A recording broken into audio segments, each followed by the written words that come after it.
Master master master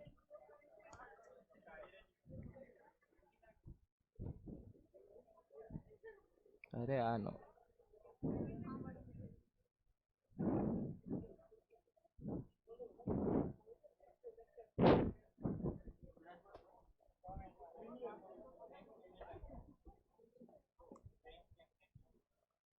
કાલની notes લખી છે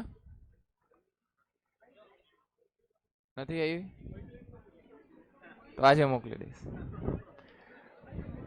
રિવિઝન કર્યું હતું કાલે તો આજે હું પૂછું ને અત્યારે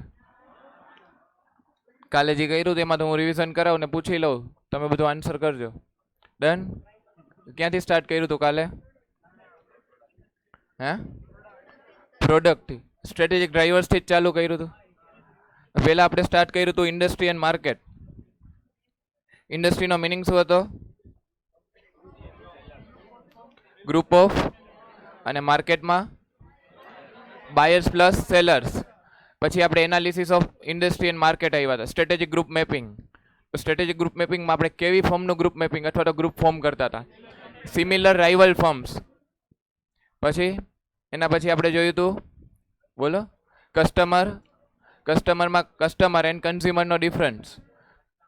કસ્ટમર કોને કહેવાય? who pays for the product or service, and કન્ઝ્યુમરમાં who finally consumes the product. પછી થર્ડ આપણે આવ્યા હતા પ્રોડક્ટ ઓર સર્વિસ. પહેલા પ્રોડક્ટ ઓર સર્વિસ ડિસાઇડ થશે કે કસ્ટમર બેઝ ડિસાઇડ થશે? એના ઉપરથી પ્રોડક્ટ અથવા તો સર્વિસ ડિસાઇડ કરશું. પ્રોડક્ટ કેવી હોવી જોઈએ? તમારો ટાર્ગેટેડ કસ્ટમર બેઝ છે એના ટેસ્ટ અને પ્રેફરન્સ અને એની એક્સપેક્ટેશનને મીટ કરે એવી પ્રોડક્ટ પોર્ટફોલિયો તમારો એવો ડેવલપ હોવો જોઈએ. જ્યારે હું પ્રોડક્ટ બોલું છું તો પ્રોડક્ટ અને સર્વિસ બે ઇન્ક્લુડ થશે કે નહીં થાય? પ્રોડક્ટ બોલું છું ત્યારે પ્રોડક્ટ પ્લસ સર્વિસ બે ઇન્ક્લુડ થશે. જ્યારે ગુડ્સ બોલીએ ત્યારે પ્રોડક્ટ અને સર્વિસ બે ઇન્ક્લુડ થાય. પ્રોડક્ટમાં ખાલી પ્રોડક્ટ જ હોય, સર્વિસમાં ખાલી સર્વિસ. એના પછી આપણે અલગ અલગ ટાઈપના માર્કેટિંગ જોયું હતું.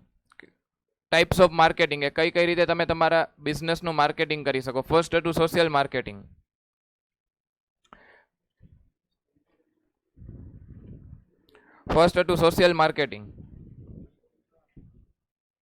સોશિયલ માર્કેટિંગનો મિનિંગ શું થાય? કે તમે કોઈ પણ સોશિયલ મેસેજ પાસ કરી સોસાયટીમાં અને તમારી બ્રાન્ડનું માર્કેટિંગ કરો છો. એના પછી આવ્યું ડાયરેક્ટ માર્કેટિંગ, 1-to-1 ઇન્ટરેક્શન. પછી આવશે રિલેશનશિપ માર્કેટિંગ.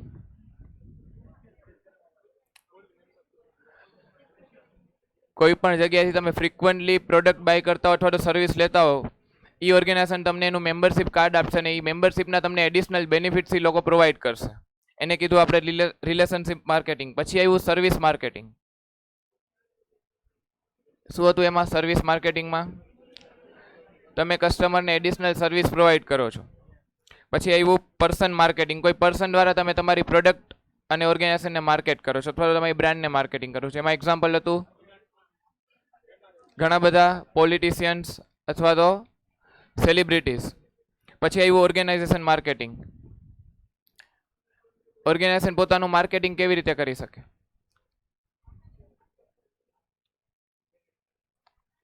કોઈ પણ ઓર્ગેનાઇઝેશન એવું બતાવે કે અમે અમારા પ્રોફિટનું આટલા પર્સન્ટેજ ચેરિટીમાં જઈએ છીએ, અથવા તો અમે અમારો બધો પ્રોફિટ, અમારું જે સેલ્સ થાય છે એની જે ઇન્કમ છે એ બધી અમે ડોનેશનમાં આપીએ છીએ. આ રીતે ઓર્ગેનાઇઝેશન પોતાની પોઝિટિવ ઇમેજ ક્રિએટ કરે છે માર્કેટમાં. પછી આવ્યું પ્લેસ માર્કેટિંગ. કોઈ પણ પ્લેસને માર્કેટ કરવા માટે તમે એની એડવર્ટિઝમેન્ટ કરો. જેમ કે ગોવા જોયું હતું, ગુજરાત ટુરિઝમમાં આપણે જોયું હતું. પછી આવ્યું ડિફરન્શિયલ માર્કેટિંગ. ડિફરન્શિયલ માર્કેટિંગ એનો મિનિંગ શું હતો? કોઈ પણ સેગમેન્ટ વાઇઝ તમે તમારા સેગમેન્ટને માર્કેટ કરો છો. પછી સિન્ક્રો માર્કેટિંગ, સિઝનલ. પછી આઈડિયલ આર્સ. મેં કીધું તમારી કેપેસિટી, તમારી પ્રોડક્ટ સર્વિસ જે ટાઈમમાં આઈડિયલ હોય એ ટાઈમમાં તમે એવા એડિશનલ બેનિફિટ્સ અથવા તો એવા એડિશનલ ડિસ્કાઉન્ટ ને કૂપન પ્રોવાઈડ કરીને તમે તમારા એ એડિશનલ આર્સમાં તમારું સેલિંગ ઇન્ક્રીઝ કરો છો. પછી આવ્યું કોન્સન્ટ્રેટેડ માર્કેટિંગ. કોઈ પણ એક પ્રોડક્ટ સર્વિસ અથવા તો એક સેગમેન્ટને તમે કોન્સન્ટ્રેટ ફોકસ કરીને માર્કેટ કર્યું એને કહેવાય કોન્સન્ટ્રેટેડ માર્કેટિંગ. પછી હતું ડી માર્કેટિંગ. ડી માર્કેટિંગમાં તમે તમારું નેગેટિવ અથવા તો એ રીતે એડવર્ટિઝમેન્ટ કરો છો કે તમે હવે એડિશનલ સર્વિસ આપવા માટે કેપેબલ નથી, એનાથી તમે માર્કેટિંગ કર્યું કે અમારે કેપેસિટી ફૂલ થઈ જાય છે. મોસ્ટલી ડી માર્કેટિંગ કયા સેક્ટરમાં યુઝ થાય છે? Education and cinema. પછી આવ્યું ઓગમેન્ટેડ માર્કેટિંગ. તમારી મેઇન પ્રોડક્ટ પ્લસ તમે એની સાથે જ તમે કંઈક એડિશનલ બેનિફિટ્સ આપો છો તમારા કસ્ટમરને, જેમ કે ફ્રી કૂપન્સ કીધા તમે તમને. પછી આવ્યું એનલાઇટન માર્કેટિંગ. એમાં તમે તમારો આખું લોંગ રન પરફોર્મન્સ બતાવશો. તમે કોઈ પ્રોડક્ટ કે સર્વિસને માર્કેટ નથી કરતા, પણ તમારા ઓર્ગેનાઇઝેશનનું પરફોર્મન્સ બતાવો છો કે અમે ઓર્ગેનાઇઝેશન ક્યાંથી સ્ટાર્ટ કર્યું હતું ને કઈ કઈ રીતે તમારું ઓર્ગેનાઇઝેશનનું તમે પરફોર્મન્સ ઇન્ક્રીઝ કર્યું છે, ઇમ્પ્રૂવ કર્યું છે, કઈ રીતે તમે તમારા ઓર્ગેનાઇઝેશનની એક બ્રાન્ડ વેલ્યુ ક્રિએટ કરી છે. આનાથી તમે 4 થી 5 તમને જે 5 પ્રિન્સિપલ્સ આપ્યા છે એ 5 પ્રિન્સિપલ્સને કવર કરો છો. એનો મિનિંગ એ થાય છે કે આ 5 પ્રિન્સિપલ્સના બેઝ ઉપર તમે એનલાઇટન માર્કેટિંગ કરો છો. એમાં કસ્ટમર ઇન્ક્લુડ છે, તમે તમારા ઓર્ગેનાઇઝેશનમાં ઇનોવેશન લઈ આવો છો એ તમે દેખાડો છો, તમારું મિશન ગોલ છે એને ફોલો કરો છો એ વસ્તુ એમાં ઇન્ક્લુડ થશે. આમાં ક્યાંય ડાઉટ? આ માર્કેટિંગના ટાઈપ્સમાં અહીંયા સુધી કાંઈ ડાઉટ? નોટ્સ મેં નથી આપી મને ખબર છે, આપણે એકી સાથે આખા ચેપ્ટરની હું તમને અપલોડ કરાવી દઈશ. લખવી હોય તો એ વાંધો નહીં, લખો તો વધારે સારું છે, પણ હું કમ્પલસરી નથી કે જો લખો તો એ સારું જ છે, તમારી લેંગ્વેજ બેસ્ટ આવશે. નહીં લખો તો હજી આપણે લાસ્ટમાં જ્યારે રિવિઝન સેશન થશે ત્યારે હું તમને હજી આનાથી કન્સાઇઝ કરીને આપીશ નોટ્સ, કે ખાલી લાસ્ટ ડેના તમારે એટલું જ વાંચવાનું. અહીંયા સુધી ડાઉટ? હવે આવી જાઓ ચેનલ્સમાં.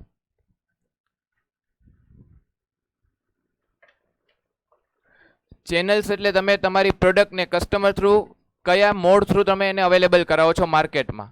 એટલે કે કોઈ પણ distribution channel, distribution channel physical હોઈ શકે, વર્ચ્યુઅલ હોઈ શકે. ડિસ્ટ્રીબ્યુશન ચેનલ ફિઝિકલ હોઈ શકે, વર્ચ્યુઅલ હોઈ શકે. વર્ચ્યુઅલનું એક્ઝામ્પલ આપો. ક્રોમા સ્ટોર, એ કોમ્બિનેશનથી. ખાલી વર્ચ્યુઅલનું એક્ઝામ્પલ આપો.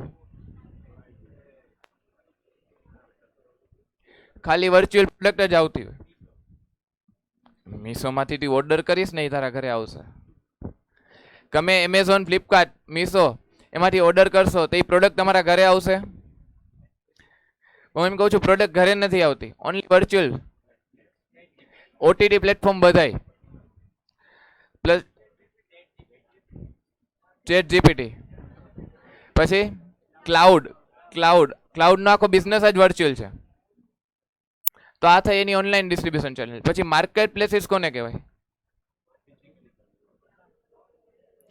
એ કોઈ પોતાની વેબસાઇટ, બધા બ્રાન્ડની પોતાની વેબસાઇટ થ્રુ એ લોકો પોતાની ડિસ્ટ્રીબ્યુશન ચેનલ રાખતા હોય, કસ્ટમર વેબસાઇટમાંથી ઓર્ડર પ્લેસ કરી શકે. પછી આવે માર્કેટ પ્લેસીસ. સેકન્ડ ડિસ્ટ્રીબ્યુશનનો મોડ આવે માર્કેટ પ્લેસ. માર્કેટ પ્લેસીસ એટલે જેટલા પણ ઓનલાઈન મોડ છે, તમે જે એમેઝોન, ફ્લિપકાર્ટ, મીશો, આ બધા ઓનલાઈન પ્લેટફોર્મને તમે કહેશો માર્કેટ પ્લેસીસ. અને પછી આવે રિટેલ અથવા તો ફિઝિકલ, કે તમારા બ્રાન્ડના પોતાના સ્ટોર્સ હોય. આ બધી રીતે તમે તમારી પ્રોડક્ટ તમારા કસ્ટમરને પહોંચાડી શકો. આને કહેવાય ચેનલ્સ. ચેનલ્સમાં હજી તમને અંદર ટાઈપ્સ આપ્યા છે. 3 ટાઈપ્સ ઓફ ચેનલ્સ હોય. ફર્સ્ટ આવશે સેલ્સ ચેનલ. સેલ્સ ચેનલનો આપણને મિનિંગ, સેલ્સ ચેનલ વાંચીને તમને શું સમજે? Physical distribution. બીજા કોઈ?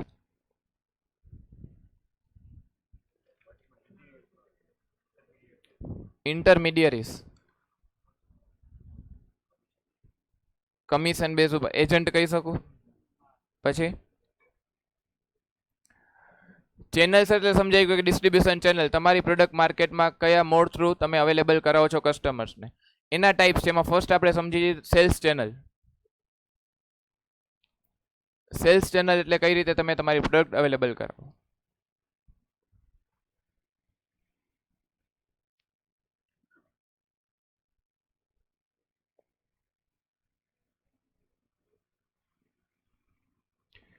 હું એમ કહું એમેઝોનમાં હું કોઈ પણ પ્રોડક્ટ પરચેસ કરું છું તો એ એમેઝોનની સેલ્સ ચેનલ થઈ કે ન થઈ? થઈ. એટલે જેટલા મોડ, હું એમ કહું કે અહીંયા કોઈ રિટેલ સ્ટોરે આ જે કંપની છે, જેમ કે આપણે કોઈ HUL ની પ્રોડક્ટ લઈ લઈએ, તો HUL માટે પોતાની સેલ્સ ચેનલ કેટલી? તો કે HUL ના શોપ તમને એમેઝોન, ફ્લિપકાર્ટમાં મળે છે, રિટેલ સ્ટોર્સમાં મળે છે. તો જે પણ intermediary through customer physical product buy કરી શકે એને કહેવાશે સેલ્સ ચેનલ, કે જ્યાંથી તમારી પ્રોડક્ટનો ઓર્ડર પ્લેસ થઈ શકે. સેકન્ડ આવશે તમારી પ્રોડક્ટ ચેનલ. હવે મેં એમેઝોન, ફ્લિપકાર્ટમાં ઓર્ડર પ્લેસ કર્યો. હવે પ્રોડક્ટને કસ્ટમર એન્ડ યુઝર સુધી પહોંચાડવા માટે જે ઇન્ટરમીડિયરીઝ નો જોજો, બધે ઇન્ટરમીડિયરી વર્ડ યુઝ થશે. પછી પ્રોડક્ટને એ જ્યાં પ્રોડક્ટ પડી છે ફિઝિકલી ત્યાંથી લઈ કંપની પાસેથી, કંપનીના ગોડાઉનમાંથી લઈ અને એન્ડ યુઝર સુધી પહોંચાડવા માટે જે ઇન્ટરમીડિયરીઝ તમને હેલ્પ કરે છે એને તમે કહેશો પ્રોડક્ટ ચેનલ. ફોર એક્ઝામ્પલ, એવા કયા ઇન્ટરમીડિયરી હોય કે જે કંપની અથવા તો તમે જે પણ જગ્યાએ માર્કેટ પ્લેસમાં ઓર્ડર કરો છો એ ગોડાઉનમાંથી લઈ અને તમારા સુધી પ્રોડક્ટ પહોંચાડે? તો કે જેટલા ડિલિવરી પાર્ટનર કંપનીઝ છે ને એ બધી. કુરિયર, ઈ કાર્ટ છે, સીપ્રોકેટ છે, ડિલિવરી છે, બ્લુ ડાર્ટ, આ બધા કુરિયર કંપનીઝ અથવા તો જે પણ ડિલિવરી કંપનીઝ છે એ બધાને તમે કહી શકો પ્રોડક્ટ ચેનલ. અને થર્ડલી આવે ધ સર્વિસ ચેનલ. જ્યારે તમે કોઈ પણ પ્રોડક્ટ બાય કરી લ્યો, ફાઇનલ સેલ થઈ જાય પછી આફ્ટર સેલ સર્વિસ પ્રોવાઈડ કરતી કંપનીઝ અલગ હોય છે. તમે જ્યારે પણ તમારી કોઈ પણ પ્રોડક્ટમાં વોરંટી હોય ને, તો એ વોરંટીમાં તમે જ્યારે સર્વિસ માટે રિક્વાયરમેન્ટ કરો, સર્વિસ આપવાવાળી કંપની થર્ડ પાર્ટી હોય. કંપનીની પોતાની કોઈ પર્સન્સ નો આવે, એ કોન્ટ્રાક્ટ આપેલા હોય થર્ડ પાર્ટીને, કે જેમાં એ લોકો અલગથી એન્જિનિયર્સ રાખેલા હોય અને એ તમારા ઘરે આવીને તમને જે પણ સર્વિસ છે એ પ્રોવાઈડ કરે. તો એવા જેટલા ઇન્ટરમીડિયરી છે કે જે આફ્ટર સેલ્સ સર્વિસના કોન્ટ્રાક્ટ પ્રોવાઈડ કરે છે એને તમે કહેશો સર્વિસ ચેનલ. આને એક ઇન્ટરમીડિયરી જ કહેવાશે. અહીંયા સુધી ડાઉટ? હવે આવી જાઓ મોડ્યુલમાં. Channels are the distribution system by which organization distributes its product or provides its services. પછી અહીંયા તમને એક્ઝામ્પલ આપ્યા છે. Lakme sells its products via retail stores, intermediary stores, as well as online mode like Amazon, Flipkart, Nykaa online and its own website. આ બધા થયા market places. જો એમાં આપણે જે જોઈને બધા અલગ અલગ લખ્યા છે. જો એને ખાલી ઓનલાઈન લખ્યું હોત તો પ્લસ એના ઓફલાઈન મળે છે. એટલે એ રિટેલ સ્ટોર્સ લખ્યું, ઇન્ટરમીડિયરી સ્ટોર્સ લખ્યું, એ બધા એના ફિઝિકલ માર્કેટ પ્લેસ છે અથવા તો ફિઝિકલ મોડ થ્રુ એની પ્રોડક્ટને ડિલિવર કરે છે. પછી આવ્યું ઓનલાઈન મોડ, એમેઝોન, ફ્લિપકાર્ટ, એ બધું, અને પછી પોતાની વેબસાઇટ. આ અલગ અલગ ટાઈપ્સના તમારા માર્કેટ પ્લેસીસ કહી શકો તમે. પછી આવ્યું boAt headphones, only online via e commerce platforms like Flipkart and Amazon. અહીંયા મોડ્યુલ અપડેટ નથી કેમ કે બોટની પ્રોડક્ટ્સ તમને ઘણી બધા રિટેલ સ્ટોર્સમાં જોવા મળે છે. પછી આવ્યું Coca-Cola, retail shops across the nation in each district, each town, as well as online mode via Dunzo, Blinkit, etcetera. All the above are the channels via which companies sell their products and services to the customers. The wider and stronger the channel, better position a business has to fight and win over competition. જેટલી distribution channel તમારી પાસે વધારે એટલું તમારું cells વધારે થશે અને એનાથી કંપનીનું પરફોર્મન્સ અને પ્રોફિટ ઇન્ક્રીઝ થશે.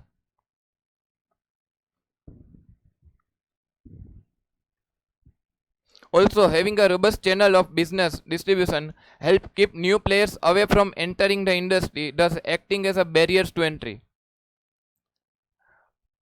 શું કીધું કે જેટલી તમારું ડિસ્ટ્રીબ્યુશન ચેનલ વાઇડ હશે ને એટલો જ તમારા પ્રોડક્ટ અથવા તો તમારી ઇન્ડસ્ટ્રીમાં કોઈ નવા પ્લેયર આવવામાં એને પ્રોબ્લેમ્સ થશે.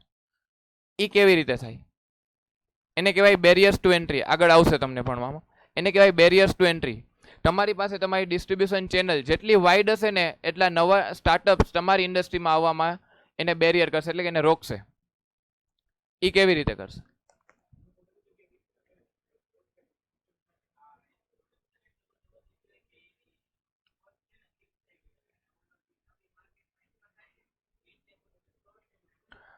આપણે પ્રોડક્શન નથી જોતા. જો અહીંયા હું શું કહું છું કે મારી પ્રોડક્ટની કોસ્ટ જે છે હું એમ કહું છું મારી પાસે ડિસ્ટ્રીબ્યુશન ચેનલ વધારે છે ને એનાથી કોઈ નવો પ્લેયર છે ને મારી ઇન્ડસ્ટ્રીમાં નથી આવી શકતો.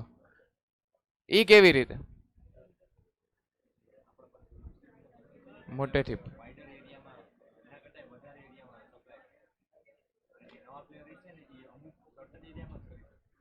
કરી શકશે કે નહીં? બીજું કોઈ બોલ. છે કોઈને? કેવી રીતે થશે? ડિસ્ટ્રીબ્યુશન ચેનલ જેટલી તમારી વાઇડ અથવા તો વધારે હશે એનાથી કોઈ નવો પ્લેયર માર્કેટમાં એન્ટર નહીં થઈ શકે.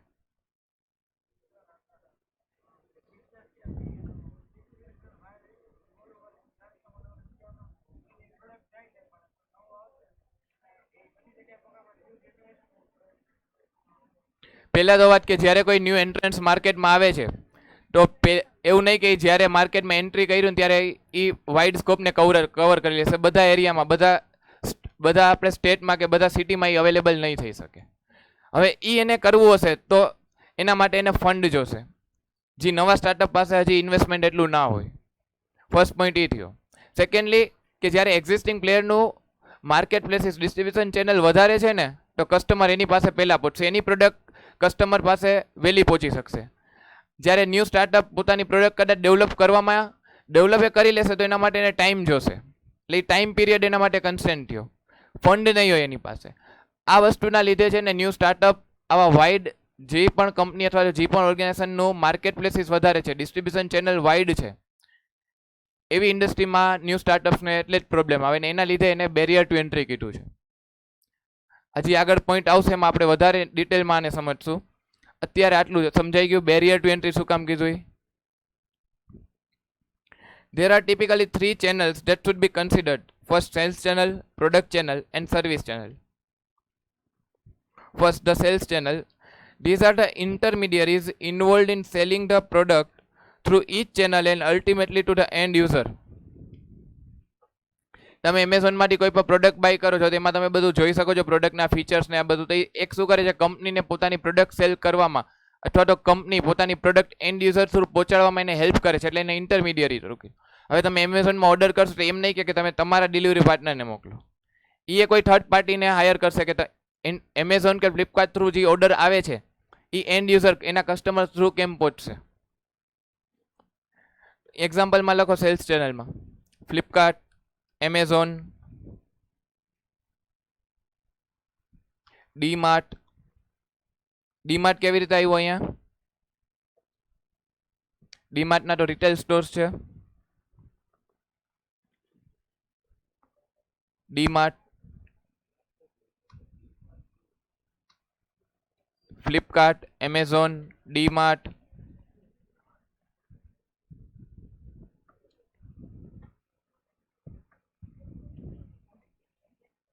ડીમાર્ટ કેવી રીતે આવ્યું? ડીમાર્ટની એપ છે online.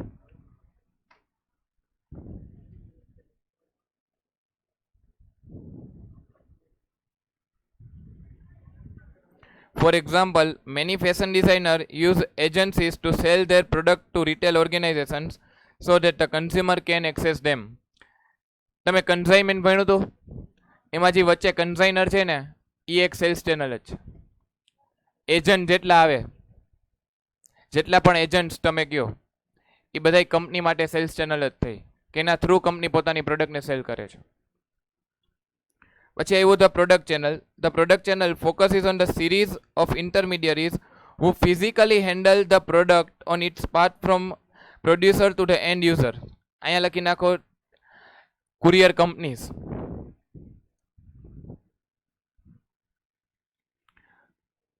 Courier companies like Blue Dart, eCart, ExpressBiz, Ship Rocket, etc.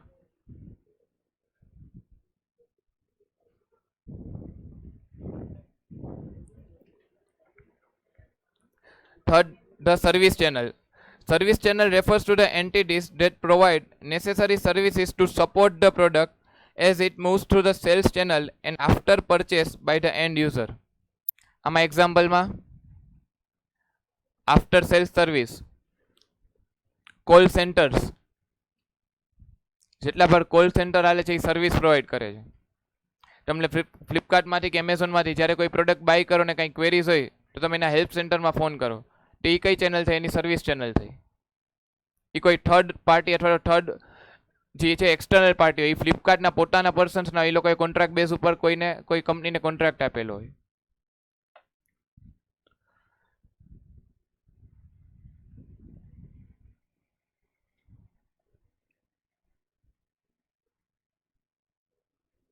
Channel analysis is important when the business strategy is to scale up and expand beyond the current geographics and markets. When a business plans to grow to newer markets, they need to develop or leverage existing channels to get to the new consumers. Thus, analysis of channel that suit one's product and customer is of utmost importance. For example, if a healthcare brand wants to reach out to the elderly customers, they need to be more focused on offline mode of business. શું કીધું કે healthcare products છે તમારા elderly કસ્ટમરને તમે provide કરો, તમારી product એવી છે કે જે એલ્ડરલી કસ્ટમર એટલે કે એજ પીપલ માટે છે, તો એને તમે કાંઈ એવું નહીં કહી શકો કે ઓનલાઈન મોડમાંથી તમે પરચેસ કરી લો. શું કામ? કેમ કે એ લોકોને સ્માર્ટફોનનું નોલેજ ઓછું હોય અને મોસ્ટલી એજ પીપલ હોય બધા સ્માર્ટફોન યુઝ ઓછા કરતા હોય, તો એને તમારે કમ્પલસરી ઓફલાઈન મોડ થ્રુ તમારી પ્રોડક્ટ સેલ્સ કરવી પડે. Another example being a new drink brand wants to acquire a customer, they need to place their products via every channel possible to get more attraction from customers, like placing their drinks in stores and shops, offering competitive campaigns to create awareness via online modes, that is social media. Thus, channels, the partners in growth, play a crucial role in strategic alignment. એની નીચે જે આ બે table આપ્યા એકવાર તમે read કરો.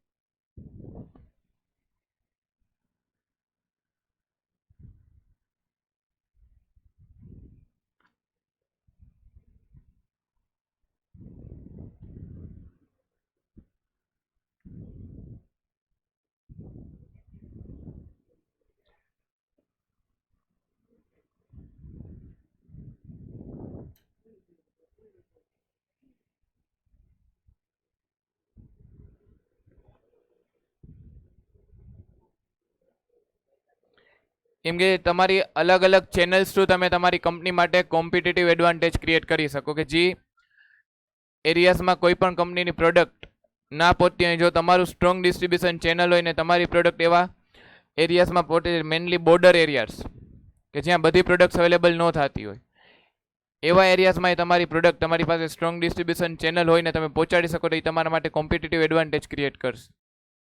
અહીંયા સુધી ડાઉટ? આખો ટોપિક એકવાર રીડ કરી લે 5 મિનિટ આપણે.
થઈ ગયું?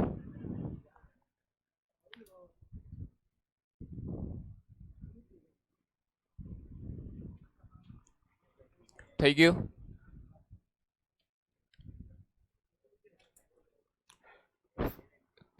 રોબુસ્ટ એટલે એવી તમારી હોલ્ડ છે, ઇન્ફ્લુએન્શિયલ છે, એટલું સ્ટ્રોંગ ડિસ્ટ્રીબ્યુશન ચેનલ છે કે બીજા કોઈ તમને કોમ્પીટ ન કરી શકે.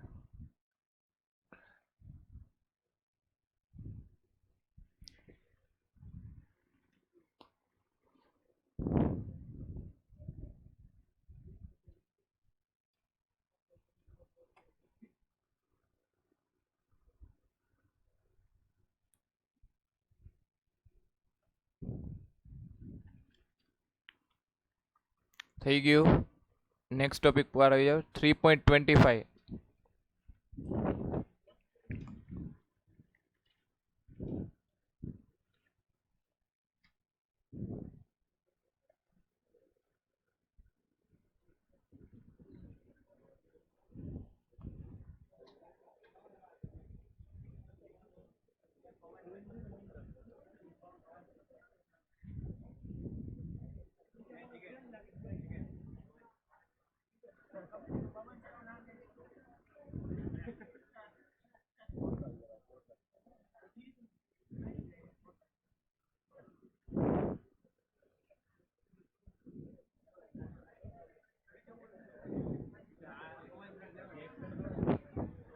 આગળ છે માઇકલ પોર્ટર.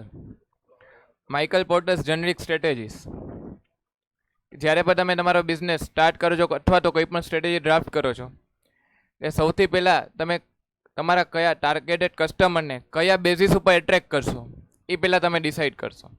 એના માટે માઇકલ પોર્ટરે 4 ટાઈપ્સ ઓફ સ્ટ્રેટેજીસ આપી. ફર્સ્ટ આવ્યું કોસ્ટ, સેકન્ડ આવશે ડિફરન્સિએશન, પછી આવી ફોકસ સ્ટ્રેટેજી, અને ફોર્થ આવશે બેસ્ટ કોસ્ટ પ્રોવાઈડર. હું તમને એક ક્વેશ્ચન કરું કે તમે સીએ થઈ ગયા પછી તમારે તમારા કસ્ટમરને તમે કયા બેઝ ઉપર ટાર્ગેટ કરશો? તો ઘણા એવું કહેશે કે લો કોસ્ટ સર્વિસ, 200 રૂપિયામાં રિટર્ન ફાઇલ કરી દેશે. એટલે જ ને જે આવશે એના ઉપર. ઘણા એમ કહેશે હું 200 રૂપિયામાં રિટર્ન ફાઇલ કરી દઈશ, એની બાજુવાળો એમ કહેશે હું 2000 થી ઓછા નહીં લઉં. ઘણા એમ કહેશે હું મફતમાં કરી દઈશ, ખાલી કસ્ટમર આપો. એવું એ બને? તો આ શું થયું? તમે તમારા કસ્ટમરનો બેઝ ડિસાઇડ કરો કે તમે કેવા કસ્ટમરને ટાર્ગેટ કરશો. જે મફતવાળો છે ને એવો જ કસ્ટમર મળશે, કે જ્યાં લગી ફ્રીમાં પ્રોવાઈડ કરશે ત્યાં લગી એનો કસ્ટમર, જેવું એ ચાર્જ કરવાનું સ્ટાર્ટ કરે એટલે એ બીજા પાસે હોય. તો આ શું થયું કે જે લોકોએ કીધું હું 200 રૂપિયામાં રિટર્ન ફાઇલ કરી દઈશ અથવા તો ફ્રીમાં ફાઇલ કરી દઈશ, એ કઈ સ્ટ્રેટેજી લીધી? તો કે કોસ્ટ લીડરશિપ લીધી, કે એ કસ્ટમરને એટ્રેક્ટ કરે છે લો કોસ્ટની સર્વિસ પ્રોવાઈડ કરીને. હવે જે એમ કીધું હું 2000 થી ઓછા રૂપિયા નહીં લઉં, તો એ ભાઈ શું કરશે કે રિટર્નમાં થોડોક ટાઈમ આપશે, વ્યવસ્થિત જોશે કે ક્યાં કેમ સેટલમેન્ટ કરવા, કંઈ ભૂલ હશે તો એ ક્લાયન્ટને એમ કન્સલ્ટન્સી આપશે કે ભાઈ આમાં અહીંયા તમારી ભૂલ છે, જો આમ કરો તો તમારો ટેક્સ ઓછો આવશે. તો એ શું કરશે કે ક્વોલિટીમાં બિલીવ કરે છે. તો એને તમે કીધું ડિફરન્સિએશન, કે આજે એક છે કે જે લો કોસ્ટની સર્વિસ પ્રોવાઈડ કરે છે એની સામે તમે કંઈક એવી ક્વોલિટી સર્વિસ કે ડિફરન્શિએટ એવા ફીચર્સ આપો છો તમારી સર્વિસમાં કે જેનાથી કસ્ટમર તમારી પ્રોડક્ટ માટે એટ્રેક્ટ થાય છે. તો તમે આજે એઝ એન બિઝનેસ ઓર્ગેનાઇઝેશન જ્યારે તમે તમારી પ્રોડક્ટને લોન્ચ કરો છો અથવા તો કોઈ પણ નવો બિઝનેસ સ્ટાર્ટ કરો છો, તમે કસ્ટમર બેઝ તો ડિસાઇડ કરો છો, ભેગું એ ડિસાઇડ કરશો કે તમે કયા માર્કેટને સર્વ કરો છો, તમારા કસ્ટમર કોણ હશે. જે લો કોસ્ટ અથવા તો જેને તમે કોસ્ટના બેઝ ઉપર ટાર્ગેટ કરો છો કે એને કંઈક અલગ આપીને અથવા તો ડિફરન્ટ ફીચર્સ આપીને તમે એને ટાર્ગેટ કરશો. જેમ કે હું એમ કહું, એમઆઈ છે, વિવો છે, ઓપ્પો છે, એ લોકો મોબાઈલ ફોન અથવા તો ચાઇનાના મોબાઈલ ફોન્સ છે, તો એ કેવા કસ્ટમરને ટાર્ગેટ કરશે કે જે કસ્ટમરને લો કોસ્ટ મોબાઈલ્સ જોઈએ છે. એની સામે હું એમ કહું કે એપલ એની પ્રાઇસ ક્યારેય ડિક્રીઝ નહીં કરે, હા પણ એની ક્વોલિટી, એના જે યુનિક ફીચર્સ છે એમાં ક્યારેય કોમ્પ્રોમાઇઝ નહીં કરે. તો આ એપલે કઈ સ્ટ્રેટેજી લઈ હતી? ડિફરન્સિએશન. તો માઇકલ પોર્ટરની 2 ટાઈપની સ્ટ્રેટેજીમાં એમ થયું, કાં તો તમે તમારા કસ્ટમરને લો કોસ્ટ સર્વિસ પ્રોવાઈડ કરીને એટ્રેક્ટ કરો, અને જો તમે લો કોસ્ટ સર્વિસ પ્રોવાઈડ નથી કરતા તો તમે એ લોકોને કંઈક ડિફરન્ટ ફીચર્સ આપો, ક્વોલિટી સર્વિસ આપો, એનાથી એટ્રેક્ટ કરશો. આ થઈ ડિફરન્સિએશન સ્ટ્રેટેજી. બીજા એક્ઝામ્પલ કયા હોઈ શકે? લો કોસ્ટ અને ડિફરન્સિએશન.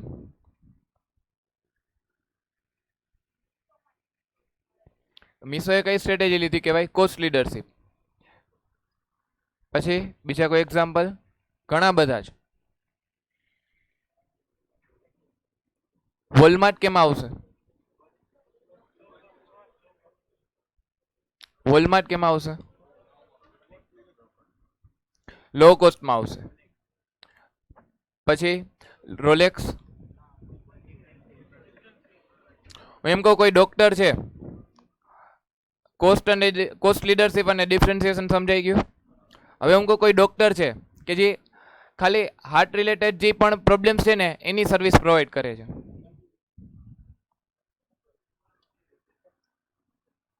અથવા તો ખાલી સ્કિન સ્પેશિયાલિસ્ટ જ છે.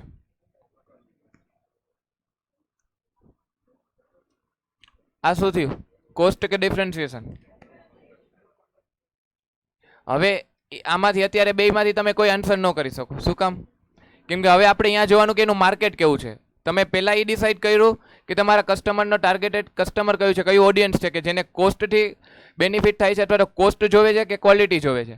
એ ડિસાઇડ કર્યા પછી હવે તમે એ જોશો કે તમારું માર્કેટ કયું છે. તમે બ્રોડ માર્કેટ અથવા તો નેરો માર્કેટ કોને ટાર્ગેટ કરો? તમે કોઈ એક પર્ટિક્યુલર ગ્રુપને ટાર્ગેટ કરો છો કે એઝ અ હોલ કસ્ટમર કોઈ પણ તમારું કસ્ટમર બની શકે, કોઈ પણ કસ્ટમર છે એ તમારી પ્રોડક્ટ બાય કરી શકે. મેં કીધું કે સ્કિન સ્પેશિયાલિસ્ટ છે, સ્કિન સ્પેશિયાલિસ્ટ પાસે કોઈ પણ બીજો કોઈ સ્કિનના પ્રોબ્લેમ સિવાયનો કોઈ કસ્ટમર જશે નહીં જાય. તો એ શું કર્યું? પોતાનું માર્કેટ લિમિટ કર્યું કે જો સ્કિનના પ્રોબ્લેમ્સ હોય ને તો જ એ ક્લાયન્ટ છે એ મારી પાસે આવશે. હવે એમ કહું કે કોઈ જેમ કે આપણે અહીંયા છે જનરલ હોસ્પિટલ હોય કોઈ બીજા, તો એ ક્યાં આવશે? તો હવે એ જોવાનું કે એ કોસ્ટ ઉપર ટાર્ગેટ કરે છે, એની સર્વિસ ચાર્જિસ છે એ ઓછા છે કમ્પેર ટુ અધર હોસ્પિટલ કે એ વધારે ચાર્જિસ લઈને સારી સર્વિસ પ્રોવાઈડ કરે છે. એ પછી જોશો તમે. એટલે કે ડિપેન્ડ્સ થયું કે તમે કયા માર્કેટ કરો છો. મેં કીધું સ્કિન સ્પેશિયાલિસ્ટ, એ ખાલી સ્કિન રિલેટેડ પ્રોબ્લેમ્સને જ સોલ્વ કરશે. તો એ પોતાનું માર્કેટ લિમિટ કર્યું. તો એ ક્યાં આવે?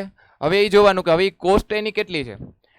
માર્કેટમાં જેટલા બીજા ડૉક્ટર છે જે સ્કિન રિલેટેડ સર્વિસ પ્રોવાઈડ કરે છે એને કમ્પેર ટુ આ ડૉક્ટર કેવી રીતે ચાર્જ કરે છે. સિમિલર ચાર્જ કરે છે, ઓછી કોસ્ટે આપે છે કે પછી સારી ક્વોલિટીની સર્વિસ આપે છે. એના ઉપર તમે ડિસાઇડ કરશો. એને કહેશો ફોકસ. જે પણ સર્વિસ અથવા તો જે પણ ઓર્ગેનાઇઝેશન એ કોઈ પણ પર્ટિક્યુલર ગ્રુપને ટાર્ગેટ કરતું હોય ને તો એને તમે કહેશો ફોકસ સ્ટ્રેટેજી. એ કોઈ એક ગ્રુપ અથવા તો કોઈ એક પર્ટિક્યુલર નેરો માર્કેટને ટાર્ગેટ કરીને પોતાની પ્રોડક્ટ અથવા તો સર્વિસ પ્રોવાઈડ કરે છે. હું એમ કહું એજ્યુકેશન ઇન્ડસ્ટ્રીમાં JKC ક્યાં આવે? આપણા પ્રોફેશનલ કોચિંગમાં JKC ક્યાં આવે? પહેલા તો એ ડિસાઇડ કરો કે બ્રોડ કે નેરો. કેમ નેરો? ઓનલી પ્રોફેશનલ કોર્સિસ જ પ્રોવાઈડ કરે છે નેરો. હવે જુઓ કે કોસ્ટ કે ડિફરન્સિએશન.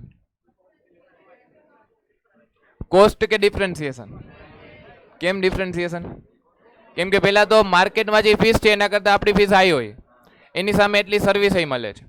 તો આ થયું ડિફરન્સિએશન ફોકસ. એપલને ક્યાં લેશો? ડિફરન્સિએશન કે ડિફરન્સિએશન ફોકસ?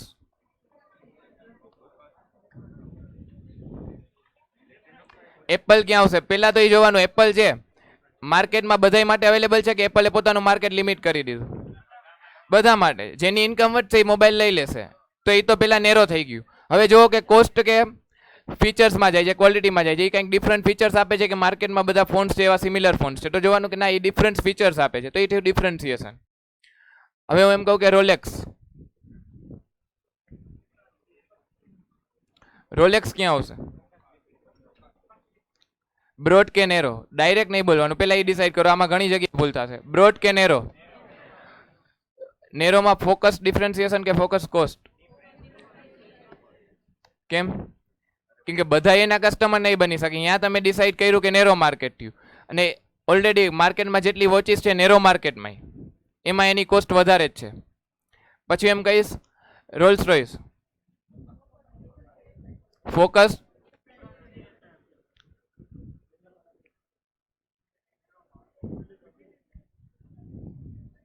પછી બીજા એક્ઝામ્પલ જીઓ.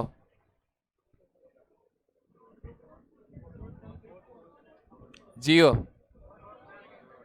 બ્રોડ કે નેરો? Cost differentiation?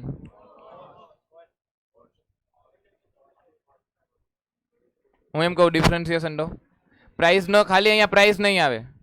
તમે જે પ્રાઇસના બેઝ ઉપર જાઓ છો એક એનો ફેક્ટર છે. પ્રાઇસ જુઓ, ક્વોલિટી જુઓ, સર્વિસ જોવાની. હવે કે કોસ્ટ કે ડિફરન્સિએશન? હવે જીઓ ક્યાં આવશે? જો બીજી કંપનીઝની સર્વિસની સામે જીઓ એટલી જ સર્વિસ આપે છે કે વધારે આપે છે? સિમિલર આપે છે. હવે એના કોલની ક્વોલિટી જુઓ. વોઇસ કોલ થાય તેમાં ક્વોલિટી હોય ને? હોય જ ને. જાજી વાર વાત કરસ કે નહીં, પણ તમે એઝ અ કસ્ટમરના પોઈન્ટ ઓફ વ્યૂથી નો વિચારો. અત્યારે આપણે અહીંયા સ્ટ્રેટેજિક મેનેજમેન્ટમાં આપણે પોતે બિઝનેસ કરી છે એવી રીતે વિચારશો તો તમને આવડશે. આજે તું એ વિચાર કે તું મુકેશ અંબાણી છો અને હવે તું આ એનાલિસિસ કરસ.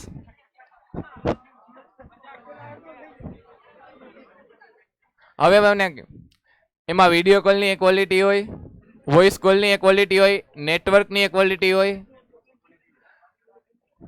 આ બધા સર્વિસને જોઈને તમારે આન્સર કરવાનો કે એ કોસ્ટમાં છે કે ડિફરન્સિએશનમાં છે. જીઓ કેમાં આવશે? કેટલા કે છે કોસ્ટ? આમ સરખો હાથ ઊંચો કરજો, આમ કરશો દેખાશે ને. ડિફરન્સિએશનમાં આવશે, કેમ કે એના જે વોઇસ કોલની ક્વોલિટી, એના જે નેટવર્કની ક્વોલિટી છે, એની જે રેન્જ છે એમાં બીજી કંપનીઝ કરતાં જીઓ આગળ છે. હવે હું એમ કહું કે અત્યારે આપણે જીઓનું મેં તમને કીધું ડિફરન્સિએશનમાં આવશે. હું એમ કહું છું કે જીઓ જ્યારે લોન્ચ થયું ત્યારે જીઓ કેમાં હતું? ત્યારે એ કોસ્ટમાં હતું.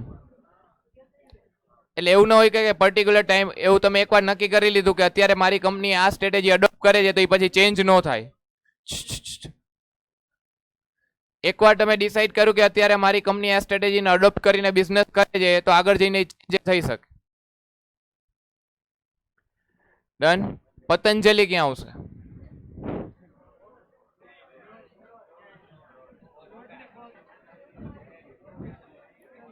પતંજલિ ક્યાં આવશે? Cost, differentiation, broad, narrow.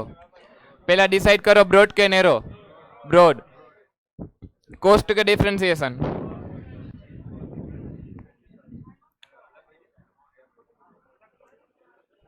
પતંજલિની products માર્કેટમાં બીજી પ્રોડક્ટ કરતાં ઓછા ભાવે મળે છે કે સિમિલર પ્રાઇસ કે વધારે?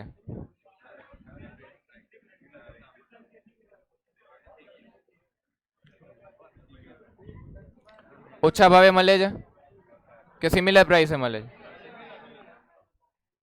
હવે એમાં તમે એ કહી શકો કે એની વાઇડ રેન્જ છે, પ્રોડક્ટ રેન્જ વધારે છે, એટલે અમુક પ્રોડક્ટ્સ છે એ ઓછા ભાવે છે માર્કેટ કરતાં, અમુક સેમ પ્રાઇસે છે અને અમુક વધારે છે. તો તમે આ પતંજલિને એવું ન કહી શકો કે આ કોસ્ટ છે કે ડિફરન્સિએશન છે. એ બે સ્ટ્રેટેજીને અડોપ્ટ કરે છે. ક્યારેય એનો એક આન્સર નહીં હોય કે ખાલી કોસ્ટ કે ખાલી ડિફરન્સિએશન. એ બેયને ફોલો કરે છે. એટલે એવું હોઈ શકે કે ઘણી જેની પ્રોડક્ટ રેન્જ વાઇડ છે, પ્રોડક્ટ પોર્ટફોલિયો વધારે છે, એ કંપની બે કે ત્રણ કોઈ પણ એક સ્ટ્રેટેજીને ઘણી બધી સ્ટ્રેટેજીને અડોપ્ટ કરીને કસ્ટમર બેઝને ટાર્ગેટ કરતી હોય. હવે હું કહું લેમ્બોર્ગિની.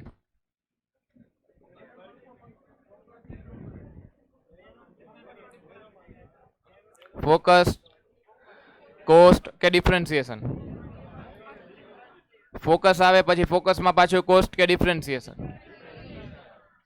તમને જે આ ટેબલ આપ્યું છે ને અહીંયા સાઈડમાં બધા એક્ઝામ્પલ લખવાના છે. આટલા બધા એક્ઝામ્પલ લખાવ્યા. અત્યારે અહીંયા લખો, પછી હું તમને પાછી એક એક્સરસાઇઝ લખાવું છું.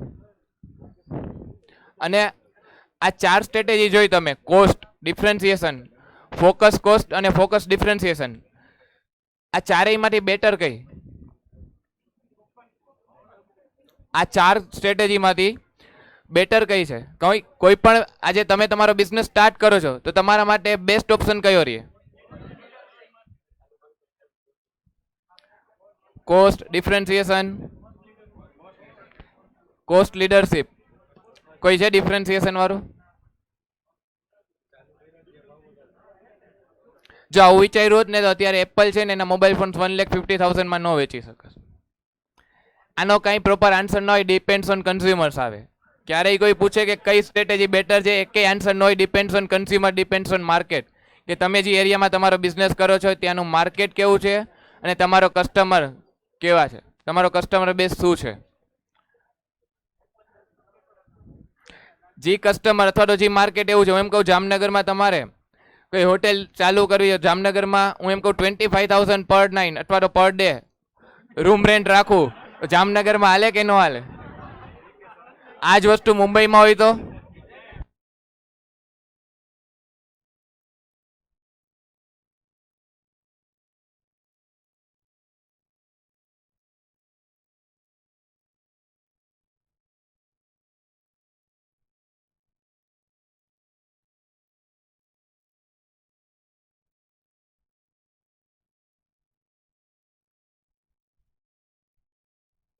હાલો, જામનગરમાં તમારે હોટેલ સ્ટાર્ટ કરવી છે તો હું એમ કહું 25,000 પર ડે, એના રૂમ ચાર્જીસ પર ડે હોય.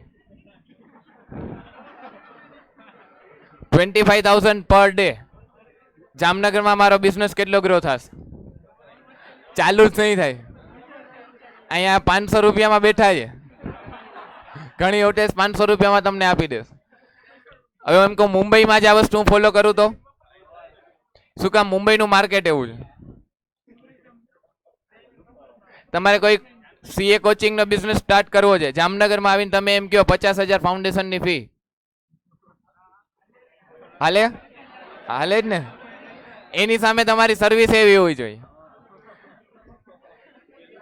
તમે જામનગરમાં આવીને એમ કહો 50,000 ફાઉન્ડેશનની ફી, એની સામે તમને પેરેન્ટ્સ એવું પૂછે કે તમે કેવી સર્વિસ આપશો, તમે એમ કહેશો ડેઈલી 1 કલાક લેક્ચર છે, ડેઈલીની 1 જ કલાક ભણાવશું. 12th નું રિઝલ્ટ આવ્યા પછી મહિનાનું વેકેશન 1 મે થી આપણે ચાલુ કરશું, ડેઈલી 1 કલાક ભણાવશું. કોર્સ ક્યારે પૂરો થશે? એક્ઝામ સુધી પૂરો થઈ જશે.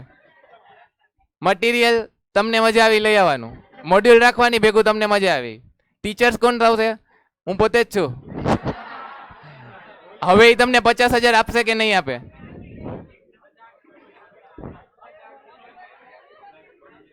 તમે જ ચાલુ કરો.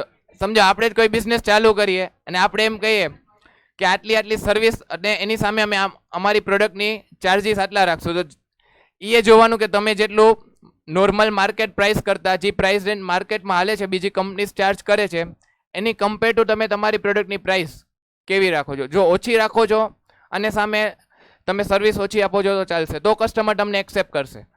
તમે એના કરતાં પ્રાઇસ વધારે રાખો છો, ક્વોલિટી ઓછી આપો છો, તો કસ્ટમર એક્સેપ્ટ નહીં કરે.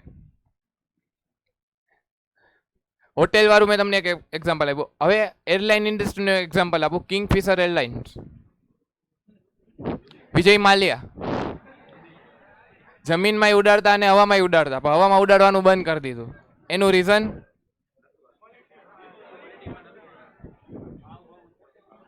ભાવ બહુ ઊંચો હતો, ક્વોલિટી નથી. ક્વોલિટી હતી, ભાવ બહુ ઊંચો હતો. ઇતિહાદ એરવેઝ નામ સાંભળ્યું છે? તો ઇતિહાદ એરવેઝની ઇન્ડિયામાં ફ્લાઇટ્સ આવે છે, તો ખબર છે ને? એ ચાલે છે, પણ કિંગફિશર એરલાઇન્સ સિમિલર સર્વિસ, તો એમ કહી શકે કે એને સિમિલર સર્વિસ પ્રોવાઈડ કરતું હતું, ક્વોલિટીમાં કયો, પ્રાઇસ રેન્જમાં કયો. તો એ કિંગફિશર એરલાઇન્સ અત્યારે શટડાઉન, લિક્વિડેટ શું કામ કરવું પડ્યું? એમ ન કહેતા કે પૈસા દેવું વધી ગયું હતું, એવું રીઝન ના હોય. શું કામ વધ્યું એ હવે આવશે. કિંગફિશર એરલાઇન્સ સારી રીતે ઓપરેટ થતી હતી, પણ એને તમે જોયું હશે એનું લિક્વિડેશન શટડાઉન સ્ટેજીસ વાઇઝ કર્યું. પહેલાં એને એની ઇન્ટરનેશનલ ફ્લાઇટ્સનો જે સેગમેન્ટ હતું એને ક્લોઝ કર્યું, ને પછી અહીંયાનું જે આખા ઇન્ડિયાનું હતું એ તમે લોકલ માર્કેટનું ડોમેસ્ટિક એરલાઇન્સ એ બંધ કરી. એનું રીઝન શું? જો એને ન પોસાત કે દેવું વધી ગયું ને તો એકી સાથે આખી કંપની લિક્વિડેટ જ કરી દે, શટડાઉન કરી દે. એવું નહીં, એ નથી કર્યું. એ પહેલાં એનો ઇન્ટરનેશનલ એરપોર્ટ્સ, ઇન્ટરનેશનલ જેટલી ફ્લાઇટ્સ જતી એ બિઝનેસ બંધ કર્યો, અને પછી ડોમેસ્ટિક એરલાઇન્સ બંધ કરી. એનું રીઝન શું?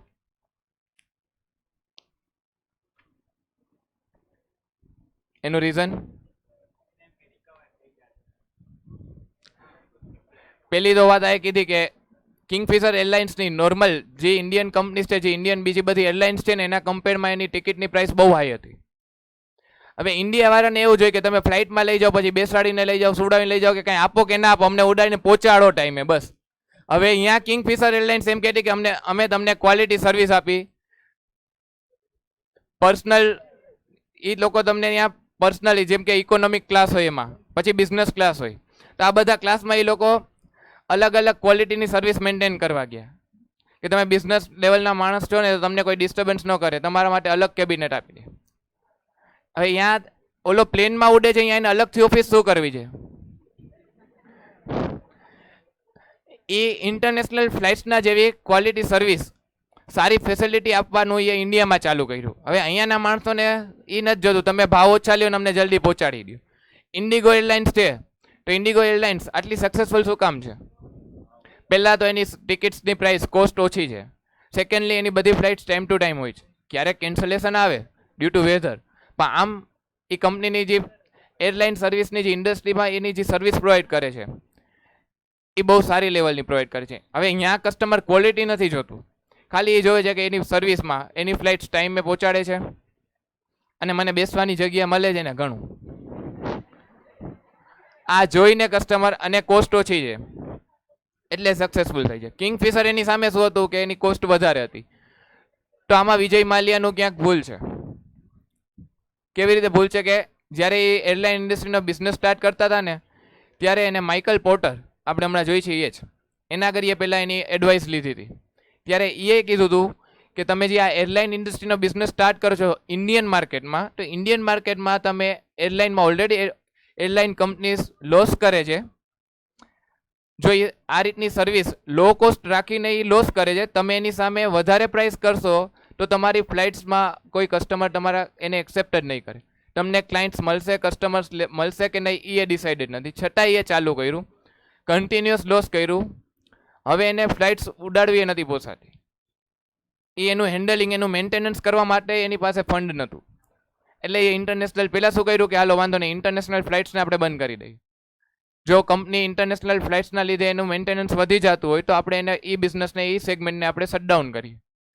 એ શટડાઉન કરીને કિંગફિશર એરલાઇન્સે જોયું તો એ કંપની પ્રોફિટમાં ન આવી. પ્રોફિટમાં તો નથી આવતું, કોસ્ટે રિકવર નથી થતી. એટલે પછી એ ડોમેસ્ટિક એરલાઇન્સે બંધ કરી. પણ એની ભૂલ ક્યાં આવી કે એ જે ડિફરન્સિએશન સર્વિસ પ્રોવાઈડ કરવા ગયા ને એની ભૂલ. કેમ કે એરલાઇન ઇન્ડસ્ટ્રીમાં કસ્ટમર કોસ્ટ લીડરશિપ સ્ટ્રેટેજીને જ ફોલો કરવી પડે જો તમારે બિઝનેસ ચાલુ કરવો હોય ને. આનું આખું તમે યુટ્યુબમાં સર્ચ કરશો તો એ તમને મળશે કે જ્યારે કિંગફિશર એરલાઇન ચાલુ થઈને ત્યારે વિજય માલ્યાને માઇકલ પોર્ટરે આવી એડવાઇસ આપી. અહીં સુધી ડાઉટ? એની જ સામે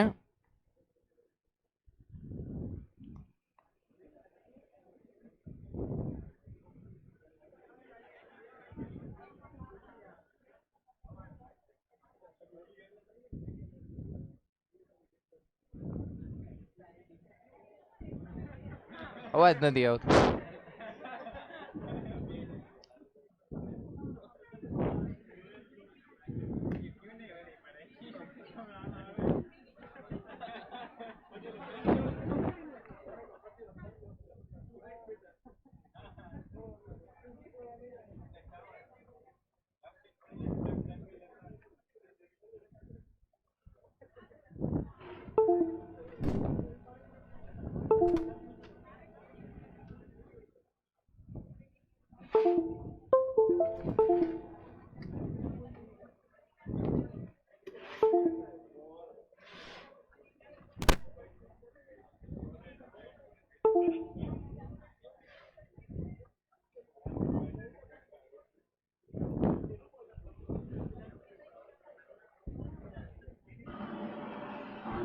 A380 and I'm back.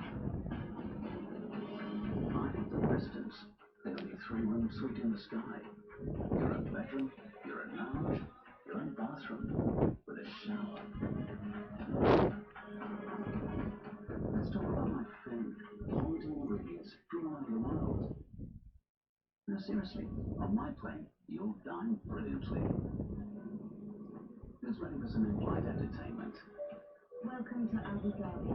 During your stay, be sure to visit the Louvre, Saadiyat Island and Liwa Desert. Back to me. When you want to relax and socialise, this is the lobby. A lounge and bar in this double-decker plane. Yes, double-decker plane. And if you want to fly in style, why not try my first class? Maybe that. તમને personalise cabinet આપી દે, hotel room જેવા અહીંયા room આપે. પણ અહીંયા શું કરવું હોય, આપણે તો કલાકમાં એક લેન્ડ થઈ જવું હોય. તો આ બધું ક્યાં હાલે કે જ્યાં ફોરેન ફ્લાઇટ્સ હોય ને એ લોકોને બધી મીટિંગ્સ ને એ બધું એ લોકો આવી રીતે કરી લેતા. ઇન્ડિયામાં આ વસ્તુ ન હાલે. ઇન્ડિયામાં તમે એને બેસાડીને લઈ જાવ એટલું ઘણું છે. કિંગફિશરની ભૂલ આ હતી. Trip from Abu Dhabi, even more luxurious. Oh yeah, let me introduce you to the team.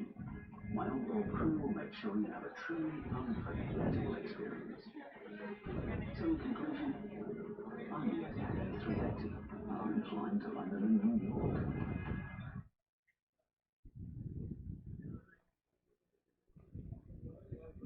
समुद्र के 100 फीट अंतर पानी के हाई प्रेशर को झेल રોલેક્સમાં આપણે જોયું ને કે એ ફોકસ ડિફરન્સિએશન ફોલો કરે છે. તમે અહીંયા એમ કીધું કે એનું માર્કેટ એ લિમિટ કર્યું, પણ કઈ રીતે એ શું એવા ડિફરન્સિએટ વોચ એ વોચ એમાં ટાઈમ જ દેખાય, પણ એના કસ્ટમર તોય રોલેક્સની વોચ શું કામ લે છે? हुआ या फिर माउंट एवरेस्ट की हाई एल्टीट्यूड एक्सट्रीम कोल्ड और लो एटमॉस्फेयर प्रेशर को रोलेक्स वॉच हर जगह बिल्कुल सटीक टाइम बताती है। अब वैसे तो रोलेक्स की घड़ियां 4-5 लाख से शुरू हुई होती हैं, लेकिन फिर भी इसे खरीदने के लिए आपको 3 से 4 साल तक का वेट करना पड़ सकता है। लेकिन आखिर क्यों रोलेक्स वॉच का इतना ज्यादा क्रेज है? क्यों यूएई के रॉयल फैमिली सबको उनकी मनचाही वॉच बिना वेटिंग पीरियड के नहीं मिल पाती, और किस तरह से रोलेक्स ने अपनी ड्यूरेबिलिटी को एवरेस्ट की ऊंचाई से समुद्र की गहराई तक हर जगह प्रूव करके दिखाया है, आज के इस वीडियो में हम सब कुछ जानने वाले हैं। तो दोस्तों रोलेक्स की कहानी स्टार्ट होती है 1905 से, जब हैंस विल्सडोर्फ और अल्फ्रेड डेविस ने मिलकर लंदन में विल्सडोर्फ एंड डेविस नाम की कंपनी की शुरुआत की। यहाँ पर वो रिस्ट वॉच बनाकर ज्वेलर्स को बेचते थे। इसके बाद से ज्वेलर्स उन घड़ी के डायल्स पर अपना नाम लगाकर कस्टमर्स को सेल कर देते। एक्चुअली उस समय रिस्ट वॉच टाइम देखने के लिए इस्तेमाल नहीं की जाती थी, क्योंकि उसकी एक्यूरेसी उतनी अच्छी नहीं थी जितनी की पॉकेट वॉच की होती थी। लेकिन पॉकेट वॉच के साथ समस्या यह थी कि यह पानी पड़ने पर खराब हो जाती थी, या फिर अगर आप ज्यादा ऊंचाई पर चले गए तो फिर यहाँ भी यह घड़ी काम करना बंद कर देती। लेकिन इन कमियों के बावजूद इसे वाइडली यूज किया जाता था, क्योंकि उस समय तक टाइम देखने का और कोई दूसरा ऑप्शन ही नहीं था। वैसे अब अगर वापस से रिस्ट वॉच पर आए तो इसे उस टाइम पे बड़े बड़े रईस लोग एक ज्वेलरी पीस की तरह पहना करते थे। लेकिन फिर हैंस विल्सडोर्फ ने देखा कि टाइम देखने के लिए रिस्ट वॉच पॉकेट वॉच से कहीं ज्यादा कन्वीनियंट है, तो क्यों न इसके टाइम को ही इतना परफेक्ट बना दिया जाए। ये सिर्फ एक ज्वेलरी पीस की तरह नहीं, बल्कि एक्यूरेट टाइम पता करने के लिए भी इस्तेमाल की जा सकती है। इसके लिए वे 100 से भी ज्यादा क्लॉक मेकर्स से जाकर मिले और उनसे हर उन स्किल्स को सीखा जिसके वो एक्सपर्ट हुआ करते थे। इन घड़ियों के बारे में ढेर सारा नॉलेज इकट्ठा करने के बाद अल्फ्रेड और विल्सडोर्फ ने खूब एक्सपेरिमेंट की और बना डाली दुनिया की सबसे एक्यूरेट टाइम बताने वाली रिस्ट वॉच। वैसे इन रिस्ट वॉच को बनाने के बाद भी वे इसे ज्वेलर्स को ही बेचकर पैसे कमाया करते थे, लेकिन इन्होंने देखा कि धीरे धीरे मार्केट में इनकी घड़ियों की डिमांड बढ़ती जा रही है और इनकी वॉच को खूब पसंद कर रहे हैं। तो फिर ऐसे में क्यों ना अपने खुद के ब्रांड नेम के साथ मार्केट में उतरा जाए, और फिर इसे सोच के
રોયલ એનફિલ્ડ કેમ આવશે? Cost, differentiation, focus.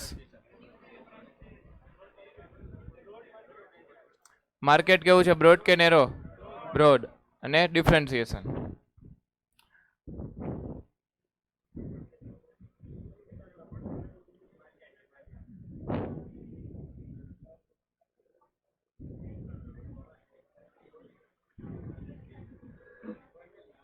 આ ગાડી કઈ છે? હા, એ કેમાં આવશે? આ ટેબલમાં આવી જાવ. હું તમને એક્ઝામ્પલ લખાવું. કોસ્ટ લીડરશિપમાં પહેલા ત્યાં કોસ્ટ લીડરશિપ શું આવશે? પેલું વોલમાર્ટ,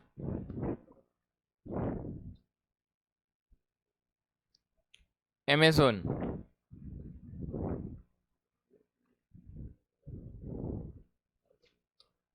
મારુતિ સુઝુકી ક્યાં આવશે? કોસ્ટ લીડરશિપ લખો.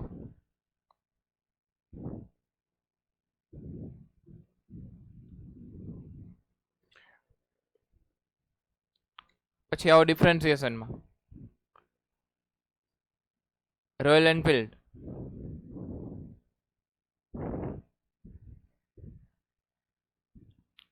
પછી એપલ,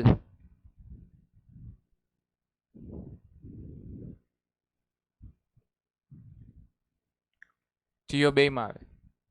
કીધું અત્યારે એ ફોલો કરે છે, એટલે પછી તમે આમાં લખશો ને પછી એક પકડી રાખશો કે ના આમાં જ આવે, એના કરતાં જીઓ લખો નહીં. કરન્ટલી જીઓ કેમાં આવે છે? સ્ટાર્ટિંગમાં ક્યાં હતું? હવે આવો ફોકસ કોસ્ટમાં. અહીંયા શું લખશો? નેરો માર્કેટને ટાર્ગેટ કરે છે ને કોસ્ટ બેઝ ઉપર. તો એવા એક્ઝામ્પલ આપણે કયા જોયા?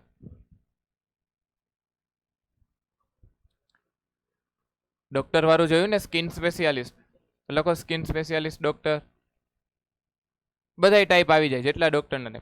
જનરલ હોસ્પિટલ ન હોવું જોઈએ, જ્યાં તમે ગમે એ લઈને જાઓ દવા મળે છે.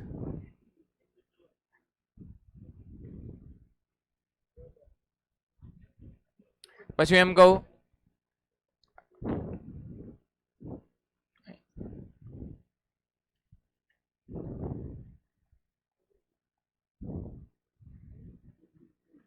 આ ક્યાં આવશે?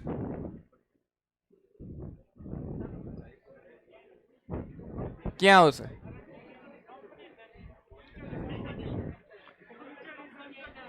ચારમાંથી ક્યાં આવશે?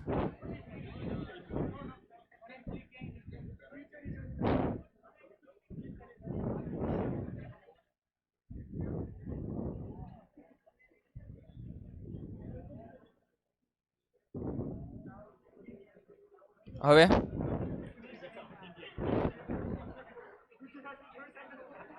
બજરંગ ઢોસા છે એવી રીતે આ છે. અહીંયા ઈદ મળે, ઈડલી ઢોસા. ચાયખા નથી ને? પેલા આન્સર આપો પછી હાલો. ક્યાં આવશે? ભાવ પછી કહીશ. બ્રોડ કે નેરો?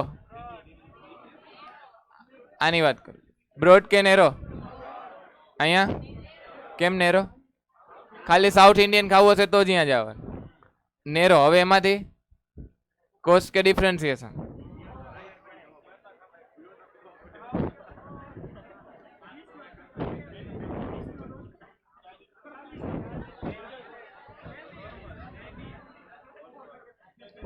એમાં પૌવા બટેકા ના આવ. હવે ક્યાં આવશે? નોર્મલ પ્રાઇસ જ, માર્કેટમાં જે પ્રાઇસ હાલે છે એમ જ કોસ્ટમાં આવશે. લખો અહીંયા કોઈ પણ સ્પેસિફિક ફૂડ, જેમ કે south Indian food restaurant, Punjabi food restaurant, આ લોકોએ પોતાનું માર્કેટ ત્યાં જ નેરો કર્યું. ઘણા એવી હોટેલ્સ છે, ઘણા એવા રેસ્ટોરન્ટ છે કે જ્યાં બધું મળે, પંજાબી, ચાઇનીઝ, ગુજરાતી. સવારે નાસ્તોય મળે, ગાંઠિયા.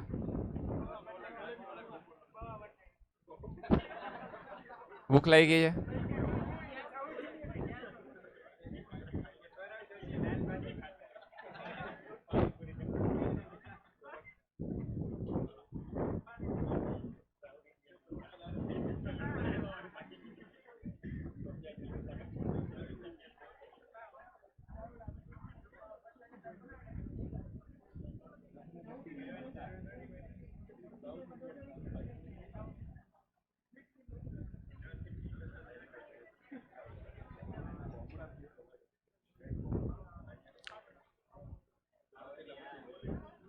આ એક હોટેલ છે, ખબર છે ને? તમે ગયા હતા 2 મહિના પહેલા. અહીંયાના હોટેલની પર ડે ના રૂમની પ્રાઇસ 50,000 પર ડે. આવું તમે ઇન્ડિયામાં કોઈ ટુરિસ્ટ આવે ફોરેનર થી એ આપી દે. બાકી ઇન્ડિયા વાળાને મુંબઈમાં રહેતા હોય કે તમે અમદાવાદ થી મુંબઈ જાઓ ને એમ કે 50,000 એક દિવસના. રેલવે સ્ટેશને રહી લેશું આપણે હોટેલમાં નહીં રહી. આ 50,000 પાછો આવી જાય. અહીંયાથી જાય મુકેશ કાકાના બંગલે, અહીંયાથી કાઢીને પાછો બેસાડી દે એટલે પાછો. આ ક્યાં આવશે આ હોટેલ? ફોકસ ડિફરન્સિએશન લખો અહીંયા. એનું નામ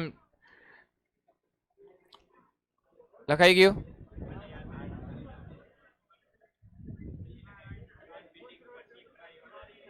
શું?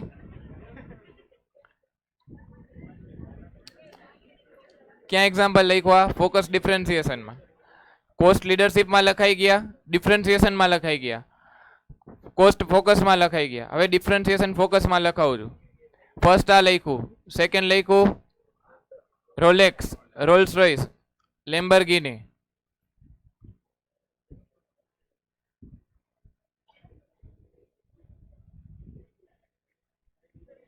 હજી આમાં એક વસ્તુ એડ કરજો, કેમાં? કોસ્ટ ફોકસમાં. ના, આપણે અત્યારના ટ્રેન્ડ પ્રમાણે નવું ચાલુ કર્યું.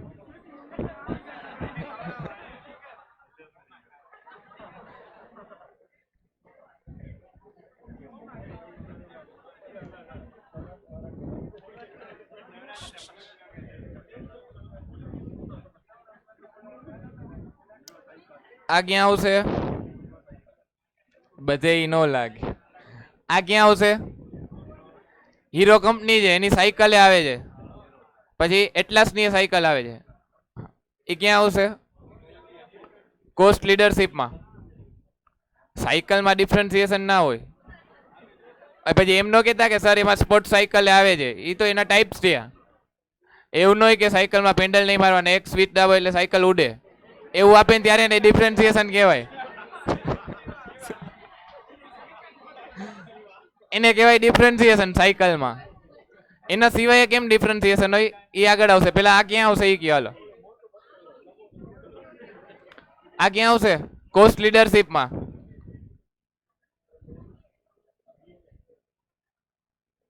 વ્હીલચેર.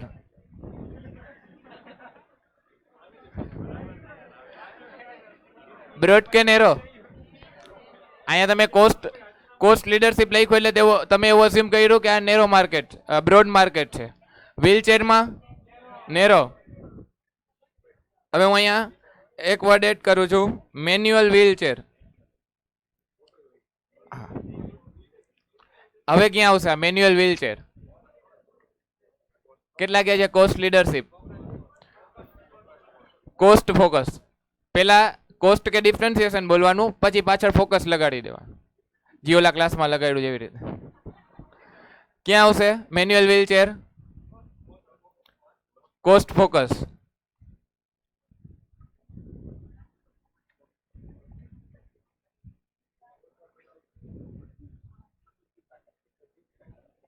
હવે ક્યાં આવશે?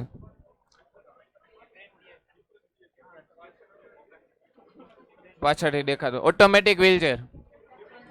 પેલા તો નેરો માર્કેટ આવી ગયું, હવે કંઈક ડિફરન્ટ આપે છે, જેને મહેનત નથી કરવી એના માટે ઓટોમેટિક છે. એ ક્યાં આવશે?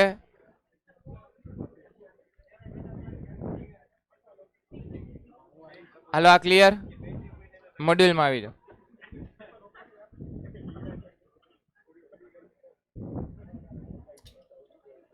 ચારેય સ્ટ્રેટેજીમાંથી સૌથી બેટર સ્ટ્રેટેજી કઈ?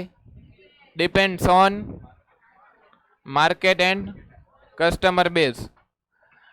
અને સૌથી વધારે રિસ્ક કઈ સ્ટ્રેટેજીમાં હોય? ડિફરન્સિએશન. કેમ? રિસ્ક છે તમારી પ્રોડક્ટ કસ્ટમરને તમે જે ડિફરન્સિએટ ફીચર આપો છો એને ગમશે કે નહીં, નહીં ગમે તો એ બાય કરવા નહીં આવે, એટલે રિસ્ક એમાં વધારે છે. નથિંગ.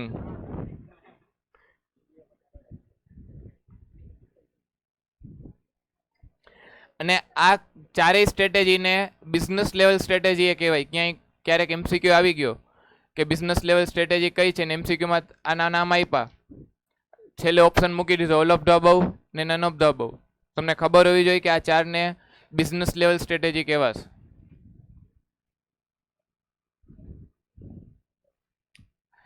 આમાંથી કઈ સ્ટ્રેટેજી ફોલો કરવી એ ડિસિઝન કોનું હોય? બિઝનેસ લેવલનું હોય.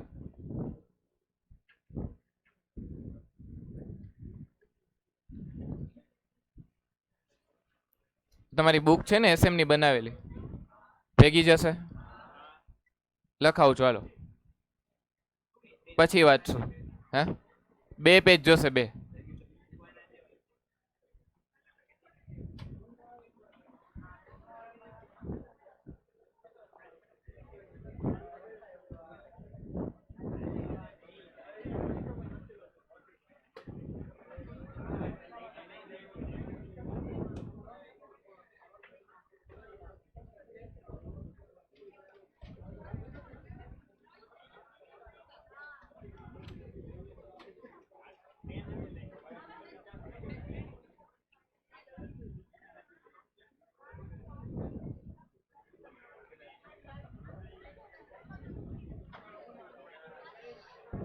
લખો ડિફરન્સ બિટવીન, બેસવા દો યાર, બેનો ડિફરન્સ લખાવી દઉં તમને.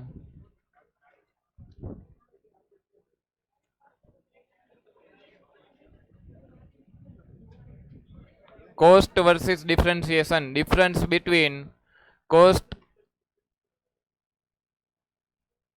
Difference between cost versus differentiation.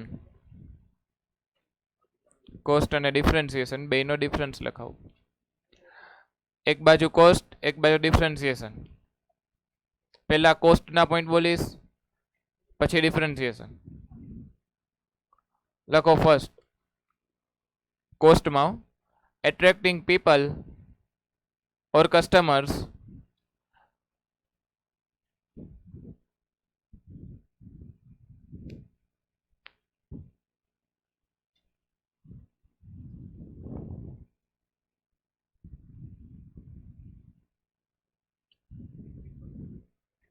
બોલું.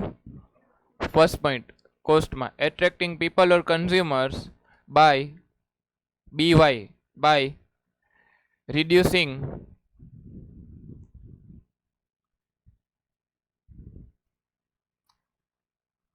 cost,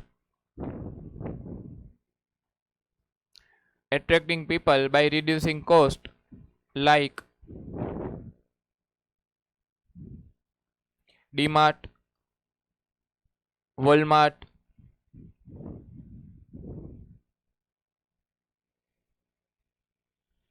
Amazon, Flipkart, Oyo.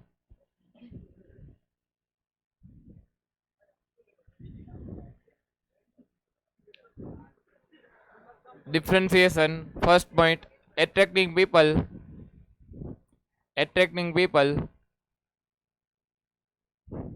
not by reducing cost, attracting people not by reducing cost but by giving something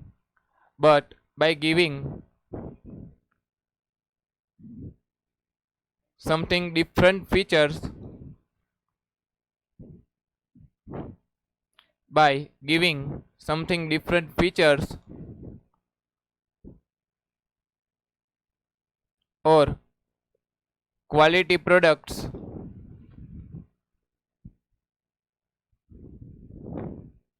like Apple, Royal Enfield,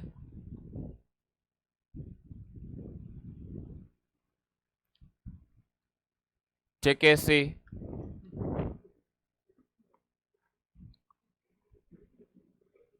Nike,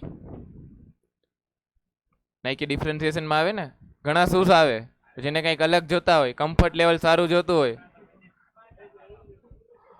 second point કોસ્ટમાં this is useful, this strategy is useful when customers are price sensitive.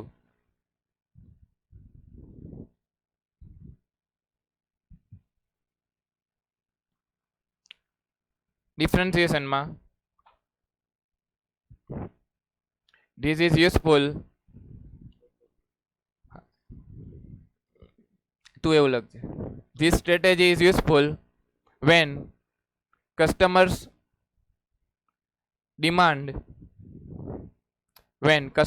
demand unique features or better quality products.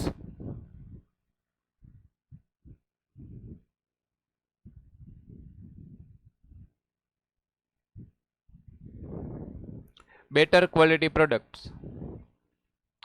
Third point, costમાં it is quantity oriented.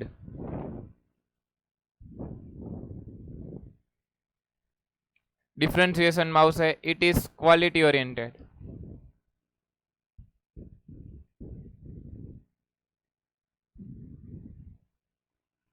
બોલો next.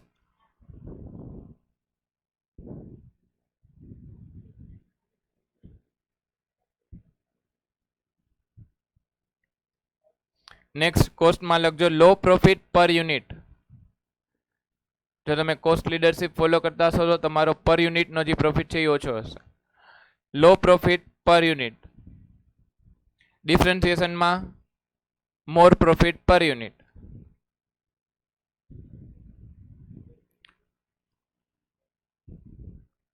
Next point કોસ્ટમાં it does not create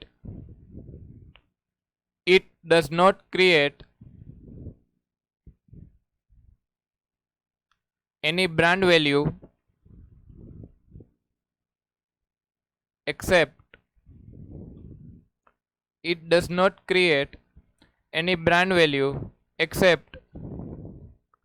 selling at mass market. Walmart લખ્યું તો Walmart ની brand value કેમ create થઈ? Cost leadership follow કરીને કે એના એટલા બધા સ્ટોર્સ છે એ માસ માર્કેટમાં સેલિંગ કરે છે. It does not create any brand value except selling at mass market. ડિફરન્સિએશનમાં it creates brand value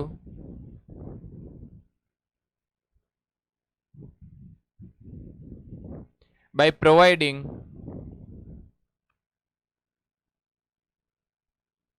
better quality products.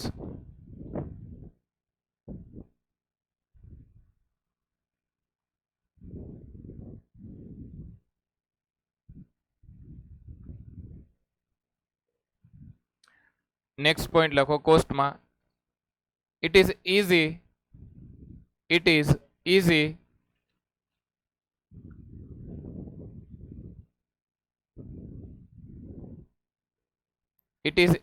to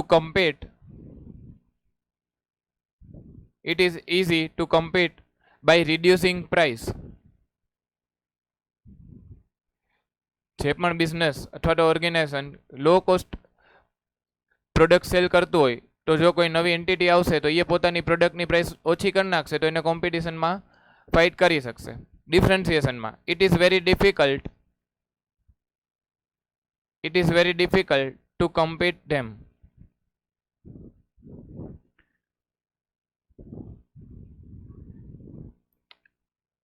differentiation features તમારે કોપી કરવા માટે તમારી પાસે ફંડ હોવું જોઈએ, સારી રિસર્ચ એન્ડ ડેવલપમેન્ટ ટીમ હોવી જોઈએ, તો તમે એ ડિફરન્સિએશન ફીચર ડેવલપ કરી શકો. એટલે એ ડિફિકલ્ટ છે. અહીંયા સુધી ડાઉટ? એક્ઝામ્પલ લખાઈ ગયા બધામાં?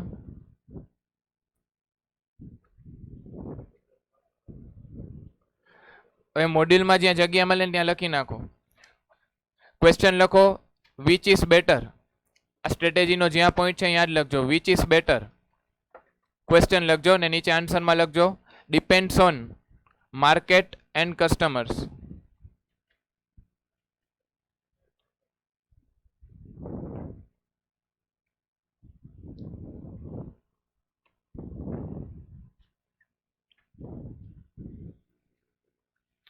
Which is better?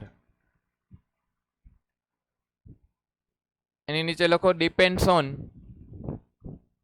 market and customers.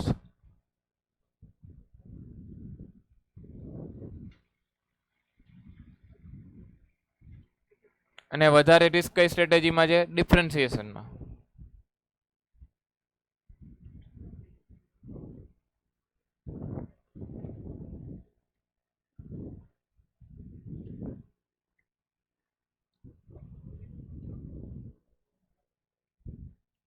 થઈ ગયું? થઈ ગયું? મોડ્યુલમાં આવી. According to Porter, strategies allow organization to gain competitive advantage from three different bases: cost leadership, differentiation, and focus. Porter called these basic generic strategies. These strategies have been termed generic because they can be pursued by any type or size of business firm and even by not-for-profit organizations. Cost leadership emphasizes on producing standardized product at a very low cost per unit for consumers who are price sensitive. Am I doubt?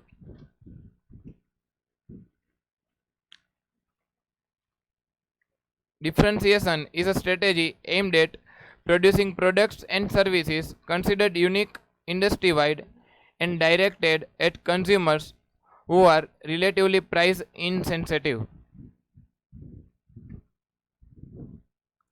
Focus means producing products and services that fulfill the needs of small group of consumers with a very specific taste. જેને south Indian જોઈ છે એના માટે south Indian restaurant એ કામ કરશે, એ એમાં જ જશે.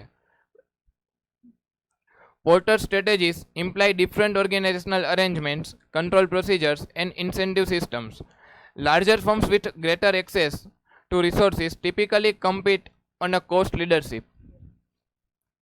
એમ કે જે લાર્જ ફર્મ છે, મોટી એન્ટિટી છે, એ કોસ્ટ લીડરશીપને અડોપ્ટ કરશે. એનું રીઝન, એ લોકો પાસે એટલા વધારે રિસોર્સિસ છે કે એનાથી લો કોસ્ટ પ્રોડ્યુસ કરી શકે. પ્રોડક્ટની પ્રાઇસ એની કોસ્ટે લો હશે એટલે એ લો સેલિંગ પ્રાઇસ એની લો થઈ શકશે. શું કામ? એની પાસે એટલું રિસોર્સિસ છે એટલે એને પ્રોડક્શન વધારે યુનિટમાં એ લોકો કરી શકે. And or differentiation basis, whereas smaller firms often compete on a focus basis.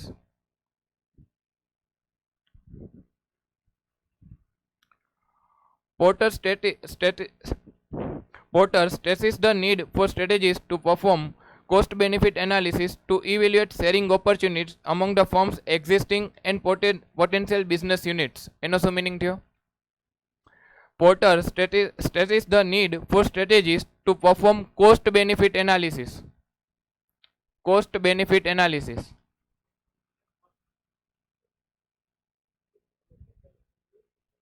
Cost-benefit analysis કઈ રીતે થઈ શકે? આજે એઝ એન ઓર્ગેનાઇઝેશન તમે કોઈ પણ સ્ટ્રેટેજી ડિસાઇડ કરો ત્યારે તમે કોસ્ટ બેનિફિટ એનાલિસિસ કેવી રીતે કરશો?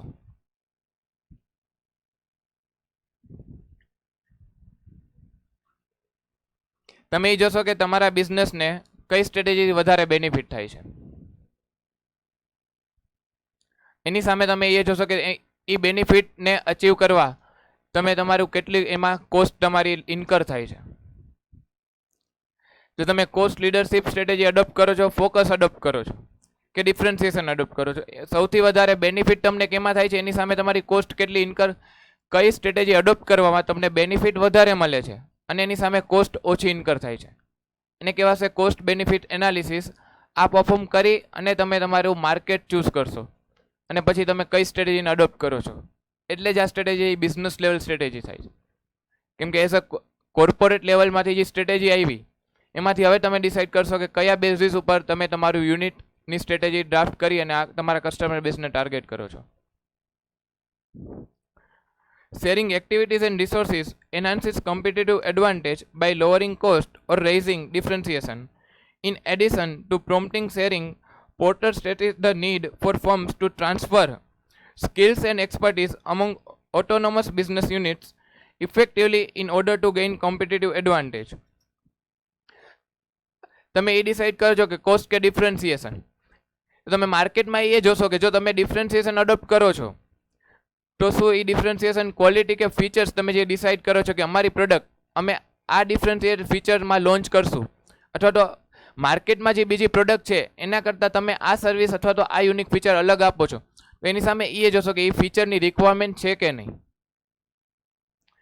એ ફીચર કસ્ટમર એક્સેપ્ટ કરશે કે નહીં, અને જો એ એક્સેપ્ટ કરશે તો એનો તમને કોમ્પિટિટિવ એડવાન્ટેજનો બેનિફિટ મળે છે તો તમે એ પ્રોડક્ટને ડેવલપ કરવા માટે કોસ્ટ ઇન્કર કરો. આપણે જોયું હતું સેમસંગના ફ્લિપ ફોન. સમજી લો કે કોઈ માર્કેટમાં કોઈ કંપની ફ્લિપ ફોન હોય અને સેમસંગ એને લોન્ચ કરે તો એનાથી એને કોમ્પિટિટિવ એડવાન્ટેજ ન મળે, છતાંય સેમસંગે લોન્ચ કર્યો છે તો પછી એને એ જોવાનું કે એનો બેનિફિટ અને એની સામે કોસ્ટ ઇન્કર કરે છે તો સેમસંગના ફ્લિપ ફોન માર્કેટમાં કસ્ટમર જે પ્રાઇઝે લોન્ચ કરશે એ પ્રાઇઝે એક્સેપ્ટ કરશે કે નહીં, આ એ તમારે એનાલિસિસ કરવું પડે. અને જો માર્કેટમાં અવેલેબલ નથી તો તમારે ખાલી એ જોવાનું કે કસ્ટમરને એ પ્રોડક્ટ તમારી કસ્ટમર એક્સેપ્ટ કરે છે કે નહીં, અને એ એક્સેપ્ટ કરે અને તમે માર્કેટમાં લોન્ચ કરશો તો બીજી કોઈ કંપનીને એ પ્રોડક્ટ કોપી કરતાં કેટલો ટાઈમ લાગશે. આ વસ્તુનું એનાલિસિસ કરશો તો તમને એ જોવાનું કહે છે કે કોમ્પિટિટિવ એડવાન્ટેજ તમે અચીવ કરી શકશો. બાકી તમે કોઈ એવું યુનિક ફીચર એમ કહો કે અમે આ યુનિક ફીચર આપીએ છીએ અને ઇઝીલી કોપી હોય તો વિધિન 10 to 15 ડેઝમાં કોઈ કંપની એને કોપી કરી લે તો તમારા કોમ્પિટિટિવ એડવાન્ટેજનો કાંઈ બેનિફિટ તમને મળશે નહીં. Depending upon factors such as type of industry, size of firm and nature of competition, various strategies could yield advantage in cost leadership, differentiation and focus. First આવશે કોસ્ટ લીડરશિપ સ્ટ્રેટેજી. અહીંયા એની બાજુમાં તમે example લખી નાખો જે પણ આપણે ઓલામાં લખ્યા એના મેટ્રિક્સમાં.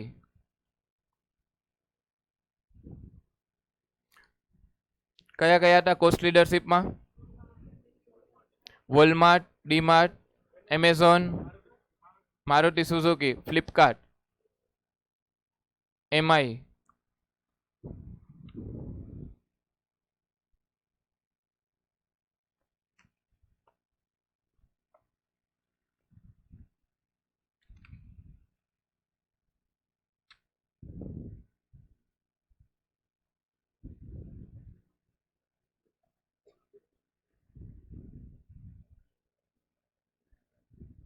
થઈ ગયું?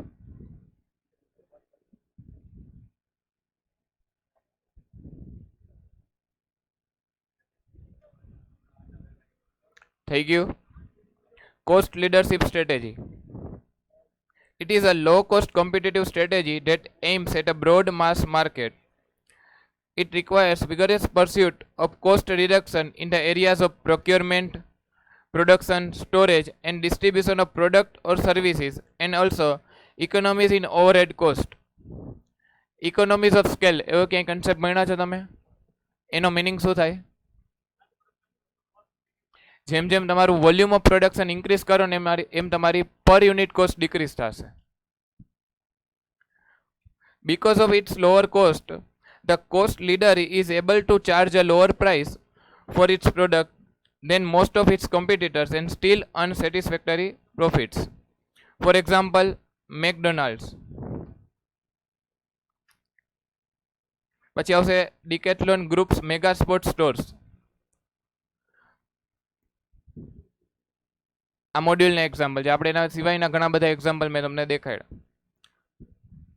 A primary reason for pursuing forward, backward and horizontal integration strategies is to gain cost leadership benefits. Forward, backward and horizontal integration. Forward અને backward મેં તમને ફાઉન્ડેશનમાં તમે હતા ને ત્યારે સમજાવ્યું હતું BCKમાં. ફોરવર્ડ ઇન્ટિગ્રેશન, બેકવર્ડ ઇન્ટિગ્રેશન, આને કહેવાય વર્ટિકલ ઇન્ટિગ્રેશન. ફોરવર્ડ અને બેકવર્ડ પાર્ટ છે વર્ટિકલ ઇન્ટિગ્રેશનના, અને થર્ડ આપ્યું તમને હોરિઝોન્ટલ ઇન્ટિગ્રેશન. ખબર છે કોઈને? ઇન્ટિગ્રેશન એટલે કાલે જ સમજાવ્યું હતું, મર્જર અથવા તો ભેગું કરવું. વર્ટિકલ એની અંદર બે ટાઈપ્સ, ફોરવર્ડ અને બેકવર્ડ, અને સેકન્ડ ટાઈપ આવે હોરિઝોન્ટલ. ફર્સ્ટ આપણે જઈએ ફોરવર્ડમાં. ફોરવર્ડ ઇન્ટિગ્રેશન એટલે શું? આપણે સ્ટ્રેટેજિક ડ્રાઈવર્સમાં ભણ્યા ડિલિવરી ચેનલ્સ, ઘણી બધી ચેનલ્સ જોઈ. તો હવે આપણે કોઈ કંપની છે કે જે અત્યાર સુધી કોઈ થર્ડ પાર્ટી પાસેથી પોતાનું ડિસ્ટ્રીબ્યુશન ચેનલ્સ અક્વાયર કરતી હતી અથવા તો કોઈ થર્ડ કંપની પાસેથી સર્વિસ અક્વાયર કરતી હતી. હવે હું એ જ કંપનીને અક્વાયર કરી લઉં છું. અત્યાર સુધી અમે એને આપણે પર કસ્ટમર જેનો ઓર્ડર આવે તો એને પર ડિલિવરી આપણે પેમેન્ટ કરતા, કમિશન દેતા. હવે એ કંપનીને જ આપણે અક્વાયર કરી લઈ તો એ જે કમિશન ચાર્જીસ હતા એ રિડ્યુસ થઈ ગયા, એક વન ટાઈમ કોસ્ટમાં જ ઇન્કર થઈ ગયા જે તમે એને અક્વાયર કરવાના જે ચાર્જીસ આપ્યા છે. તો આપણે ડિસ્ટ્રીબ્યુશન ચેનલની જે કોઈ પણ કંપનીને એક્વાયર કરી મર્જ કરી છે આપણા બિઝનેસમાં એને કહેવાશે ફોરવર્ડ ઇન્ટિગ્રેશન. બેકવર્ડ ઇન્ટિગ્રેશન એટલે એનું ઊંધું. અત્યાર સુધી આપણે કોઈ પણ એવી કંપની છે કે જેના પાસેથી આપણે આપણી પ્રોડક્ટને પ્રોડ્યુસ કરવા રો મટીરિયલ અક્વાયર કરતા હતા. હવે એ જે કંપની છે એને જ આપણે ડાયરેક્ટ મર્જ કરી લઈએ છીએ, ઇન્ટિગ્રેટ કરી લઈએ છીએ. તો એ જે રો મટીરિયલની કોસ્ટ હતી અત્યાર સુધી આપણે એને પે કરતા હતા, એમાં એ પ્રોફિટ રાખતા હશે. હવે એ રો મટીરિયલ જ આપણે પ્રોડ્યુસ કરવા માંડ્યા, તેનાથી આપણા પ્રોડક્ટની કોસ્ટ લો થશે. એને કહેવાય બેકવર્ડ ઇન્ટિગ્રેશન. આ થયું તમારું વર્ટિકલ ઇન્ટિગ્રેશન. હવે આવ્યું હોરિઝોન્ટલ ઇન્ટિગ્રેશન. એનો મિનિંગ શું થશે? હવે આવ્યો કોઈને આઈડિયા? હોરિઝોન્ટલ ઇન્ટિગ્રેશન એટલે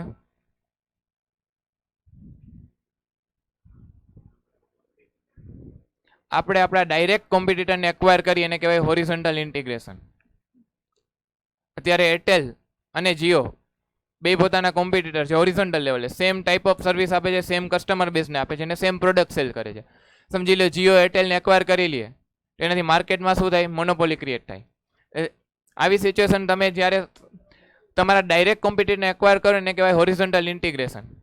હવે અત્યાર સુધી તમારા બેના રિસોર્સિસ અલગ હતા, હવે તમારા રિસોર્સિસ ભેગા થઈ ગયા તો હજી તમારી પ્રોડક્શન કોસ્ટ છે એ ઓછી થશે, એનાથી તમે ઓછી કોસ્ટે સેલ કરી શકશો, ઓછી સેલિંગ પ્રાઇસે સેલ કરી શકશો.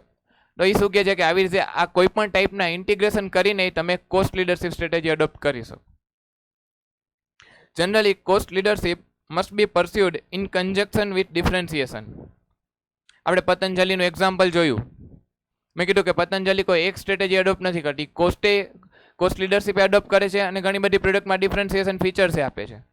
તો એ બે તમે એકી સાથે અડોપ્ટ કરી શકો, એનાથી એ તમને બેનિફિટ થાય અલગ.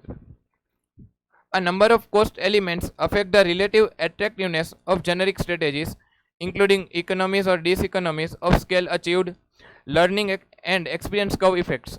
Experience curve એટલે experience curve effects. એનો મિનિંગ ખબર છે કોઈને? Experience curve effects. ચેપ્ટર 2 માં આવશે તમને એક્સપિરિયન્સ કર્વ. જેમ જેમ તમે કોઈ પણ એક ઇન્ડસ્ટ્રીમાં બિઝનેસ કરો છો, તમે જેમ જેમ ગ્રો કરો એમ તમારો એક્સપિરિયન્સ વધતો આવે. અત્યારે મારું કોઈ નવું સ્ટાર્ટઅપ હોય તો હું મારા કોઈ પણ ક્રેડિટર્સ અથવા તો કોઈ પણ વેન્ડર પાસે હું રો મટીરિયલ અક્વાયર કરું છું અને પછી મારી પ્રોડક્ટને પ્રોડ્યુસ કરું છું. હવે જેમ જેમ મારો બિઝનેસ ગ્રો થશે એમ મારો એક્સપિરિયન્સ વધતો આવશે તો હવે મને ખબર પડે કે માર્કેટમાં હું જે સપ્લાયર પાસેથી મારું રો મટીરિયલ પરચેસ કરું છું ને એની પ્રાઇસ કરતાં સિમિલર લેવલનું રો મટીરિયલ મને બીજી કોઈ કંપની ઓછી કોસ્ટે આપે છે. તો એને કહેવાય એક્સપિરિયન્સ કર્વ ઇફેક્ટ, કે જેમ જેમ તમારો એક્સપિરિયન્સ વધતો આવશે ને એમ તમે તમારી પ્રોડક્ટની કોસ્ટને લો કરી શકશો અને જેનાથી તમે ઓછી પ્રાઇસે તમારી પ્રોડક્ટને સેલ કરી શકો. The percentage of capacity utilization achieved and linkages with supplier and distributor. Other cost elements to consider while choosing among alternative generic strategies include potential for sharing cost and knowledge within the organization, research and development cost associated with the new product development or modification of existing product, labor cost, tax rates, energy cost and shipping cost. આ બધા એલિમેન્ટને તમે use કરીને તમે cost લીડરશિપનો benefit લઈ શકો. ઘણીવાર હોય કે તમે કોઈ એક ઇન્ડસ્ટ્રીમાં છો અને એ ઇન્ડસ્ટ્રીની બે કંપની ભેગા આવીને કોઈ નવો પ્રોજેક્ટ નવા કોઈ પ્રોજેક્ટ અથવા તો કોઈ નવી પ્રોડક્ટ ડેવલપ કરવી હોય તો બે કંપની ભેગી આવીને એ પ્રોડક્ટ માટે research and development expense share કરી લે.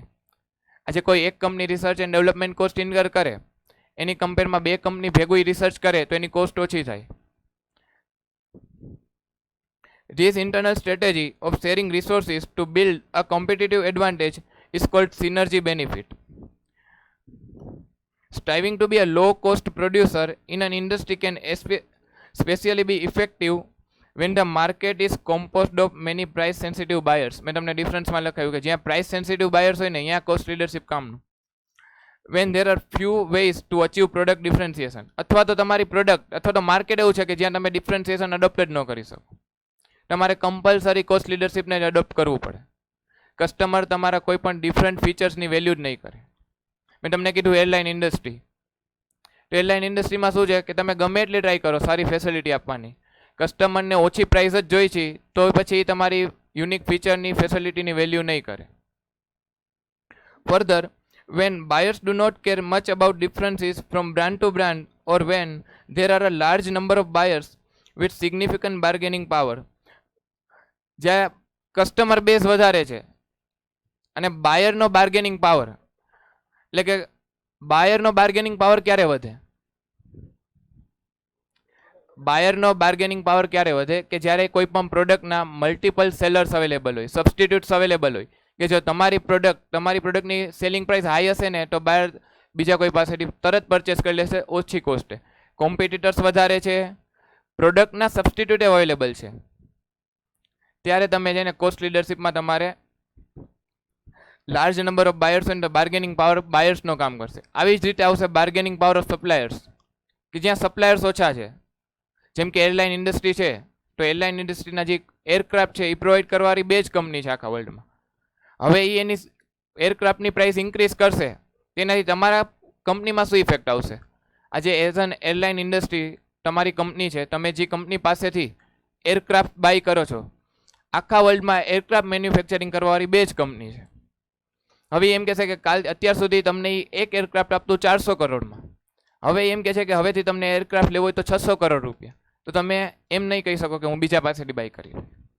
તમારે કમ્પલસરી 600 કરોડ રૂપીસ એને પે કરવા પડશે. આનાથી તમારા બિઝનેસ શું ઇફેક્ટ થશે? તમારે ડાયરેક્ટ કોસ્ટ ઇન્ક્રીઝ થઈ ગઈ, એનાથી તમારે શું કરવી પડશે? તમારી ટિકિટની પ્રાઇસને ઇન્ક્રીઝ કરવી પડશે, અને એવું નહીં કરો તો તમારો પ્રોફિટ ઓછો થશે. તો અહીંયા શું થયું કે બાર્ગેનિંગ પાવર સપ્લાયર વધારે છે, એની સામે બાર્ગેનિંગ. અને કોસ્ટ લીડરશિપમાં ક્યારે તમે અડોપ્ટ કરો? જ્યારે બાર્ગેનિંગ પાવર ઓફ બાયર વધારે હોય ને ત્યારે કમ્પલસરી તમારે ઓછી કોસ્ટે જ સેલ કરવું પડે. The basic idea is to underprice competitors and thereby gain market share, driving some of the competitors out of the market. જો તમે જ્યાં પણ જે માર્કેટમાં બાર્ગેનિંગ પાવર ઓફ બાયર વધારે હોય એ માર્કેટમાં તમે ઓછી કોસ્ટે સેલ નહીં કરો ને તો તમે માર્કેટમાંથી ફેંકાઈ જશો. A successful cost leadership strategy usually permits the entire firm, as evidenced by high efficiency, low overheads, limited perks, intolerance of waste, intensive screening of budget requests, wide span of controls and rewards linked to cost containment, and broad employee participation in cost control efforts. જ્યાં પણ જે organisation cost leadership strategy adopt કરે છે, મેં તમને કીધું જ્યાં તમારું કોસ્ટ લીડરશિપ સ્ટ્રેટેજી હોય ને ત્યાં તમારું પ્રોડક્શન માસ માર્કેટ માટે હશે. તો એનાથી તમને શું બેનિફિટ મળે? તો કે જ્યારે તમે successful cost leadership strategy adopt કરશો ને તો તમારા એમ્પ્લોયીએ એમાં તમને હેલ્પ કરશે, તમારું વેસ્ટેજ એ ઓછું થશે. તો શું કામ કે તમે તમારી ઓવરઓલ કેપેસિટીએ કામ કરતા હશો. તમારે કોસ્ટ તમારી ઓછી કરવી છે તો એને શું થશે કે તમે તમારી ફૂલ કેપેસિટી, તમે આવું કોસ્ટમાં ભણ્યા હશો કે આટલા 1000 યુનિટ્સની કેપેસિટી છે કોઈ કંપનીની, હવે પ્રોડ્યુસ કેટલું કરે છે કે માની લો કે 12,000 યુનિટ્સ તમારે પર યર પ્રોડ્યુસ કરવાની કેપેસિટી છે, પણ તમારા એમ્પ્લોયી અને તમારા રિસોર્સિસથી તમે પ્રોડ્યુસ કેટલું કરી શકો કે 8,000 યુનિટ્સ પર યર. હવે જ્યાં કોસ્ટ લીડરશિપ એલિમેન્ટ તમે એડ કરશો ને સ્ટ્રેટેજી, તો તમે તમારા એમ્પ્લોયીને ફૂલ કેપેસિટીએ વર્ક કરવાની તમે એને એવા બોનસીસ આપશો કે જેનાથી એને એવું થશે કે ના અમે ફૂલ કેપેસિટીએ વર્ક કરીએ, તમે ડબલ શિફ્ટમાં કામ કરશો. તો આ બધા બેનિફિટે તમને કોસ્ટ લીડરશિપ સ્ટ્રેટેજી આપશે.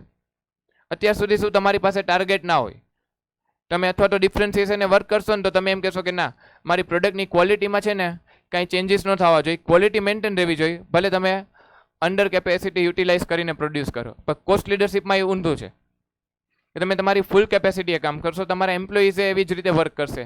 શું કામ કે એને બેનિફિટ શું મળે છે કે એને એક્સ્ટ્રા તમે રૂપીસ આપો છો, એને બોનસ આપો છો. Some risk of pursuing cost leadership are: the competitors may imitate the strategy. Cost લીડરશિપને કોપી કરવું ઈઝી છે. તમારો કોમ્પિટિટરે પોતાની પ્રોડક્ટની પ્રાઇસ લો કરી નાખે તો એ તમને કોમ્પિટ કરી લીધું. therefore driving overall industry profits down. અને અલ્ટિમેટલી કોસ્ટ લીડરશિપથી ફાયદો કોને થાય? કસ્ટમરને. The technological breakthroughs in the industry may take the strategy ineffective, or that buyer interest may swing to other differentiating features besides the price. Cost લીડરશિપમાં એક stage એવું આવે કે જ્યારે એ પ્રોડક્ટ ઘણી બધી અપડેટ થઈ ગઈ છે અને જો તમે તમારી કોસ્ટ લીડરશિપને ફોલો કરો છો સ્ટ્રેટેજી, તો આવા ટાઈમે તમે કોઈ નવા ટેકનોલોજીકલ એડવાન્સમેન્ટ અથવા તો કોઈ નવી ટેકનોલોજી કે જેનાથી તમે તમારી પ્રોડક્ટને કોસ્ટને હજી ડિક્રીઝ કરી શકશો, પણ તો એ ટેમ્પરરી પીરિયડ માટે તમે એ ટેકનોલોજીને અડોપ્ટ નહીં કરી શકો. એનું રીઝન કે જો તમે એ ટેકનોલોજી બાય કરશો ને તો ફોર અ ટેમ્પરરી પીરિયડ તમારી પ્રોડક્ટની પ્રાઇસ તમારે ઇન્ક્રીઝ કરવી પડશે. હવે પ્રોડક્ટની પ્રાઇસ ઇન્ક્રીઝ કરશો તો તમારો કોમ્પિટિટર એનો બેનિફિટ લઈ જશે. એટલે શું કહે છે કે જ્યારે પણ કોઈ ટેકનોલોજીકલ ચેન્જીસ, અત્યાર સુધી કોઈ ટેકનોલોજી યુઝ કરીને તમે તમારી પ્રોડક્ટને પ્રોડ્યુસ કરો છો અને માની લો કે એ કોસ્ટ થાય છે ₹10, કોઈ પણ એક પ્રોડક્ટ બનાવવાની કોસ્ટ તમને પડે છે 10 ને તમે માર્કેટમાં સેલ કરો છો ₹15. હવે કોઈ એવી નવી ટેકનોલોજી આવી કે જેનાથી ₹10 વાળી કોસ્ટ તમે 7 લઈ જઈ શકો, પણ મશીનરી અથવા તો એ પ્રોડક્ટ એ જે ટેકનોલોજીકલ એડવાન્સમેન્ટ છે, નવું ટેકનોલોજીકલ અપડેટ આવ્યું, એ બાય કરવા માટે તમારે અત્યારે તો મની ઇન્કર કરવા પડે. જો તમે ઇન્કર કરશો ને તો તમારે અત્યારે તમારી પ્રોડક્ટની પ્રાઇસ 15 માંથી ₹18 કરવી પડશે. શું કામ? કે તમે તમારી ટેકનોલોજીને ઇમ્પ્રૂવ કરો છો. પણ એની સામે તમારો કોમ્પિટિટર એ વસ્તુ ન કરે તો ટેમ્પરરી પીરિયડ માટે તમને લોસ થાય. એટલે કોઈ પણ કંપની આવું નહીં વિચારે. શું કરશે કે જેમ હાલે છે એમ હાલવા. શું કામ? કે પ્રોફિટ તો થાય જ છે લો કોસ્ટે, તો શું કામ એડવાન્સમેન્ટ ટેકનોલોજીને અડોપ્ટ કરવી. એટલે એ કહે છે કે કોસ્ટ લીડરશિપમાં તમે ટેકનોલોજીકલ બ્રેક થ્રુને તમારી કંપનીએ ફેસ કરવા પડશે. અહીંયા સુધી ડાઉટ? આટલું એકવાર વાંચી લ્યો પછી આગળ વધ. ના ના, હજી લેક્ચર છે 5:45 સુધી છે. આનંદ સરનો લેક્ચર 6 વાગે ચાલુ થશે.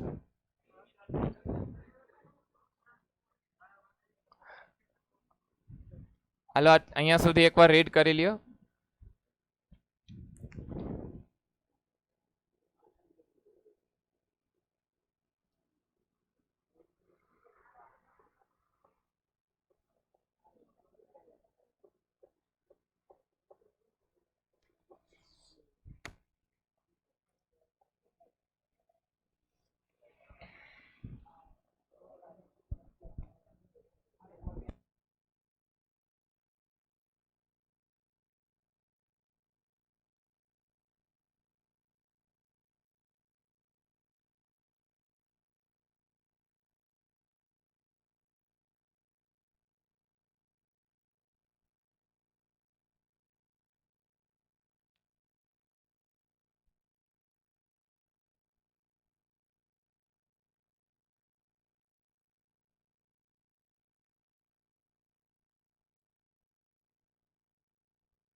શું? Next, achieving cost leadership strategy.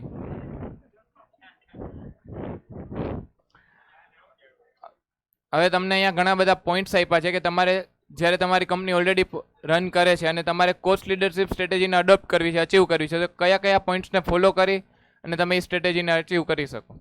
First કે છે prompt forecasting of demand of a product or service.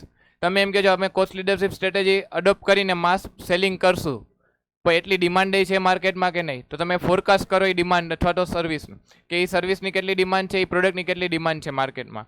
જો ડિમાન્ડ હોય તો તમે એટલું પ્રોડક્શન કરીને સેલ કરી શકશો. Optimum utilisation of the resources to achieve cost advantages. પછી એ જોવો કે ડિમાન્ડ તો છે પણ આપણી પાસે જેટલા રિસોર્સિસ છે એનો આપણે ઓપ્ટિમમ યુટિલાઇઝેશન કરી શકશું. તમારે એમ્પ્લોય એમ કહી દે કે અમારાથી તો આટલું જ કામ થશે, તો કાંઈ કામનું નહીં cost leadership. Achieving economies of scale, thus lower per unit cost of product or service. Employ ready છે કામ કરવા અને ડિમાન્ડ છે. હવે આ બેને ફોલો કરીને તમે ઇકોનોમીઝ ઓફ સ્કેલ અચીવ કરી શકશો. આ કેમ ડિસાઇડ થાય? પહેલાં તો એનો મિનિંગ શું કીધો મેં? ઇકોનોમીઝ ઓફ સ્કેલ એનો મિનિંગ શું કીધો? કે માસ પ્રોડક્શન કરીને તમારી પર યુનિટ કોસ્ટને તમે ડિક્લાઇન કરો.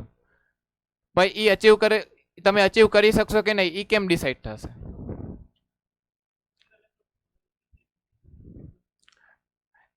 એસઓપી બનાવીને. અહીંયાથી એવું કીધું એસઓપી બનાવીને થશે અચીવ ઇકોનોમીઝ ઓફ સ્કેલ. મેકડોનાલ્ડના એક્ઝામ્પલમાં બરાબર છે કે મેકડોનાલ્ડની સ્ટાન્ડર્ડાઇઝ બધું સિસ્ટમ છે કે તમે આ રીતે આટલી સ્ટેજીસ ફોલો કરો, એનું રો મટીરિયલ પોતે પ્રોવાઈડ કરે. પણ આ રીતે તમે એસઓપીના પ્રોટોકોલ્સ અથવા તો એસઓપી બનાવીને તમે ઇકોનોમીઝ ઓફ સ્કેલને અચીવ કરી શકો. કોઈ ફ્રેન્ચાઇઝી વાળો એમ કહી દે કે અમને આમ નહીં પોસાય, તો ફ્રેન્ચાઇઝી વહી ગઈ. એ એમ કે તમે અહીંયાથી અમને રો મટીરિયલ પ્રોવાઈડ કરો, જેમ મેકડોનાલ્ડની એસઓપી છે કે એ બધું ત્યાંથી પ્રોવાઈડ કરે. એ એમ કે નંબર ઓફ સમજી લે કે એ રો મટીરિયલ અત્યારે પૂરું થઈ ગયું, હવે તારે બર્ગર સેલ કરવા માટે એ વસ્તુ જોશે જ, લોકલ માર્કેટમાં અવેલેબલ છે. પણ મેકડોનાલ્ડની એસઓપી એવી નથી કે તમે લોકલ માર્કેટની પ્રોડક્ટને બાય કરીને તમે પ્રોડક્શન કરો. અને કોઈ ફ્રેન્ચાઇઝી વાળાએ ટેમ્પરરી એ યુઝ કરી લીધું તો શું મેકડોનાલ્ડ વાળો ફ્રેન્ચાઇઝી પાછી લઈ જશે? નો લઈ જાય. તો એસઓપીથી તમે ઇકોનોમીઝ ઓફ સ્કેલને અચીવ ન કરી શકો. જ્યાં લગી તમે તમારી ઓપ્ટિમમ કેપેસિટીનો યુટિલાઇઝ કરતા નથી ત્યાં લગી તમને ન ખબર પડે કે ઇકોનોમીઝ ઓફ સ્કેલ અચીવ થયું કે નહીં. તમે એવું ડિસાઇડ કરો કે અમે અમારી કેપેસિટી ફૂલ કેપેસિટીએ વર્ક કરશું, એમ્પ્લોયી રેડી છે, પણ જ્યાં લગી તમે ટ્રાયલ બેઝ ઉપર એને તમે અડોપ્ટ ન કરો, તમે એવું સમજો કે પર યર તમે આટલા 1000 યુનિટની તમારી કેપેસિટી છે, તો તમે એવું ડિસાઇડ કરો કે આટલા ટાઈમમાં અમે ચેક કરશું, જો અમે અમારી ઓપ્ટિમમ કેપેસિટીનો યુટિલાઇઝ કરીને કામ કરીએ છીએ તો અમારી પ્રોડક્ટની કોસ્ટ આટલી છે. એ કોસ્ટિંગમાં તમે શીખશો કે એ કેમ ડિસાઇડ કરવાનું કે ભાઈ અત્યારે હું મારી આ કેપેસિટીએ રન કરું છું ને મારી પ્રોડક્ટની કોસ્ટ મને પડે છે ₹10. હવે હું મારા ઓપ્ટિમમ કેપેસિટીનો યુટિલાઇઝ કરું અને મારે આ કોસ્ટ લઈ આવી છે ₹5, તો હું ટેમ્પરરી પીરિયડ માટે મારા બધા રિસોર્સિસને એ વસ્તુમાં હું લગાડી અને ઓપ્ટિમમ યુટિલાઇઝ કરાવું છું. પછી હું જોઉં છું કે શું આ વર્ક કરવાથી મારી પ્રોડક્ટની કોસ્ટ મારે જે ₹5 કરવી છે અચીવ થાય છે કે નહીં. ડાયરેક્ટલી તમે બધું ડિસાઇડ કરીને સ્ટાર્ટ નહીં કરી દો. તમે ડિસાઇડ કરશો કે આટલું છે તો આપણે ડિસાઇડ કર્યો પર્ટિક્યુલર ટાઈમ કે 1 મહિનામાં અમે ચેક કરશું કે શું અમે આ રીતે બધા રિસોર્સિસને કામે લગાડીને અમે આ વસ્તુ અચીવ કરી શકીએ છીએ કે નહીં. જો એ નથી થતું તો હવે તમે એના રસ્તા ગોઠશો કે અમે ક્યાંથી કોસ્ટ કટિંગ કરી શકીએ. એના માટે તમારી પાસે એક લેવલ હોવા જોઈએ કે અમારી કોસ્ટની આ ઇકોનોમીઝ ઓફ સ્કેલે પહોંચે ને મારી પ્રોડક્ટની પ્રોડક્શન કોસ્ટ, તો અમે એવું કહી શકીએ કે અમારી ઇકોનોમીઝ ઓફ સ્કેલ અમે અચીવ કર્યું. જેમ કે મેં કીધું ₹10 કોસ્ટ અત્યારે થાય છે મારી કેપેસિટી, હું એને 5 પહોંચાડું ને તો મારી ઇકોનોમીઝ ઓફ સ્કેલ અચીવ થઈ, તો જેનો તમને કોસ્ટ લીડરશિપનો બેનિફિટ મળે. એટલે એ કીધું કે એ પોઈન્ટે તમને અહીંયા કોસ્ટ લીડરશિપ અચીવ કરવામાં હેલ્પ કરશે. પછી આવ્યું standardisation of product for mass production to yield lower cost per unit. અહીંયા એસઓપી કામ કરશે. થર્ડ પોઈન્ટ પૂછ્યો તો achieving economies of scale. Standardisation of products મેકડોનાલ્ડમાં એ કીધું, બીજું કોઈ વસ્તુમાં તમે એવું સાંભળતા છો ઘણા બધા શોરૂમ્સ, ઘણી બધી કંપનીઝની ફેક્ટરીઝ ફોરેનમાંય છે, ઇન્ડિયામાંય છે. અને અત્યારે વાત આલે છે ટેસ્લાનો યુનિટ શું કામ ઇન્ડિયામાં આવી નથી શકતું?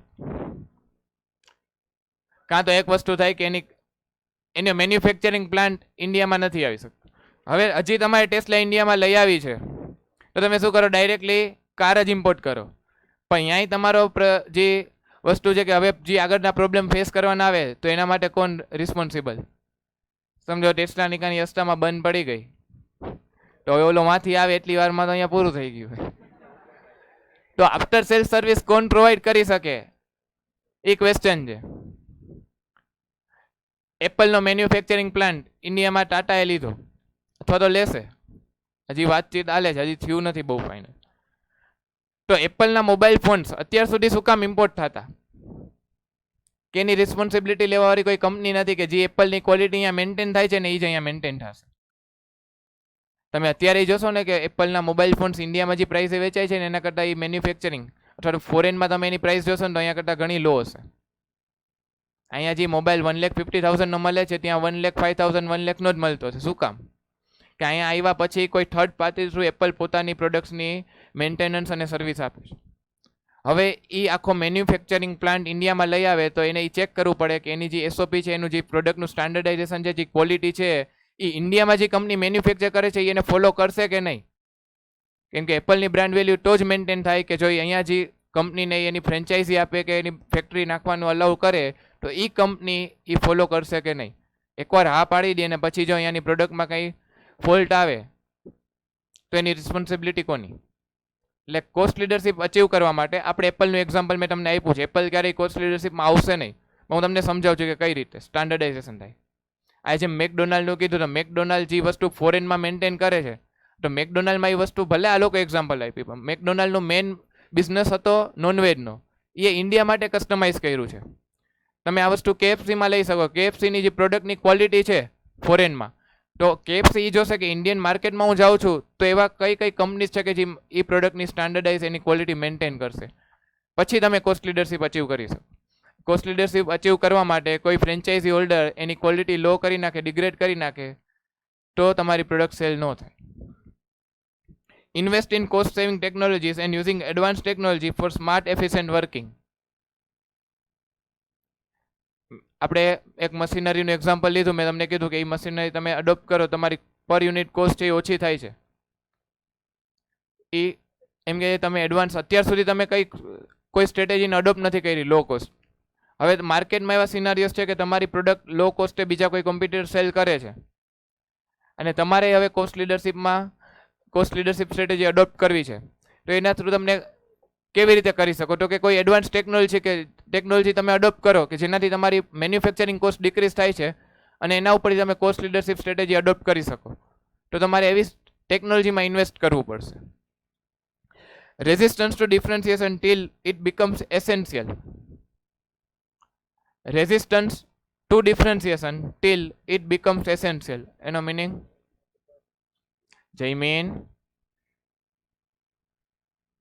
બોલ, હાલ તું જ સમજાવીશ હવે.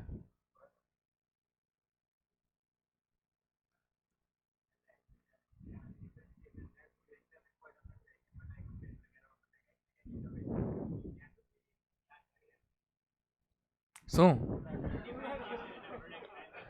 રેઝિસ્ટન્સ ટુ ડિફરન્સિએશન એટલે કે જ્યાં લગી કમ્પલસરી ન થાય ને કે હવે આપણે આપણી મેન્યુફેક્ચરિંગની ટેકનોલોજીમાં કે કંઈક આપણી પ્રોડક્ટમાં મોડિફિકેશન કરવા પડશે, કમ્પલસરી ન થાય ને ત્યાં લગી તમે કોસ્ટ લીડરશિપ સ્ટ્રેટેજીમાં જ આગળ વધો છો. એક લેવલ સુધી તમે કોસ્ટ લીડરશિપને અડોપ્ટ કરશો પછી એ કમ્પલસરી થઈ જશે કે હવે તમારે તમારી પ્રોડક્ટમાં કંઈક મોડિફિકેશન્સ કરવા પડશે. આ રિક્વાયરમેન્ટ કમ્પલસરી ન થાય ને ત્યાં લગી તમે કોસ્ટ લીડરશિપને ડિફરન્શિએટ નહીં કરી. જ્યાં લગી ડિફરન્શિએશનની જરૂરિયાત નથી ત્યાં લગી તમે કોસ્ટ લીડરશિપ સ્ટ્રેટેજી અચીવ કરી શકશો.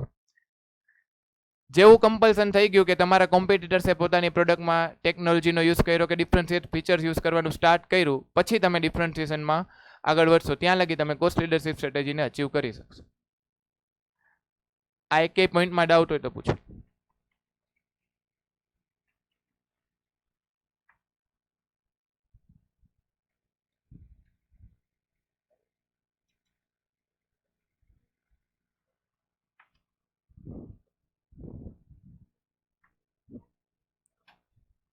ડાઉટ?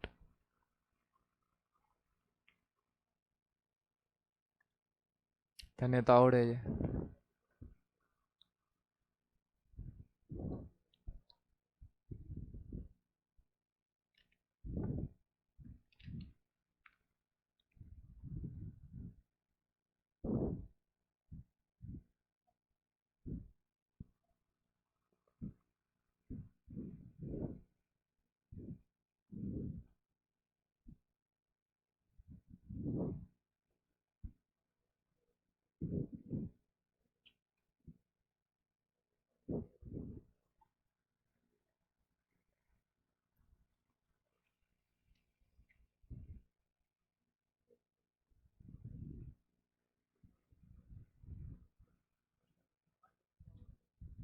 થઈ ગયું?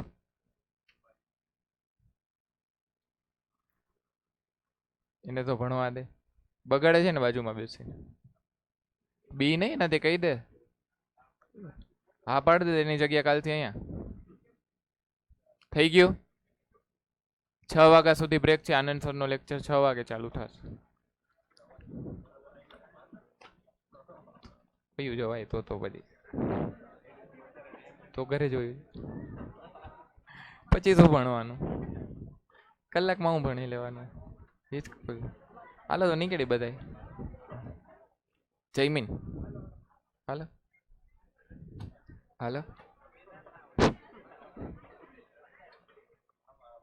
જો એનું કેટલી ઇમ્પોર્ટન્ટ છે. હજી તમે હાલો કીધું નથી ને મોબાઈલ.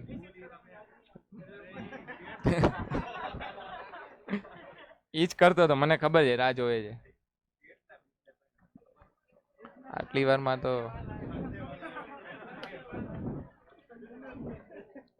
માઈક કાઢી નાખ. ખોટી બધા વચ્ચે બેઇજ્જતી થાય.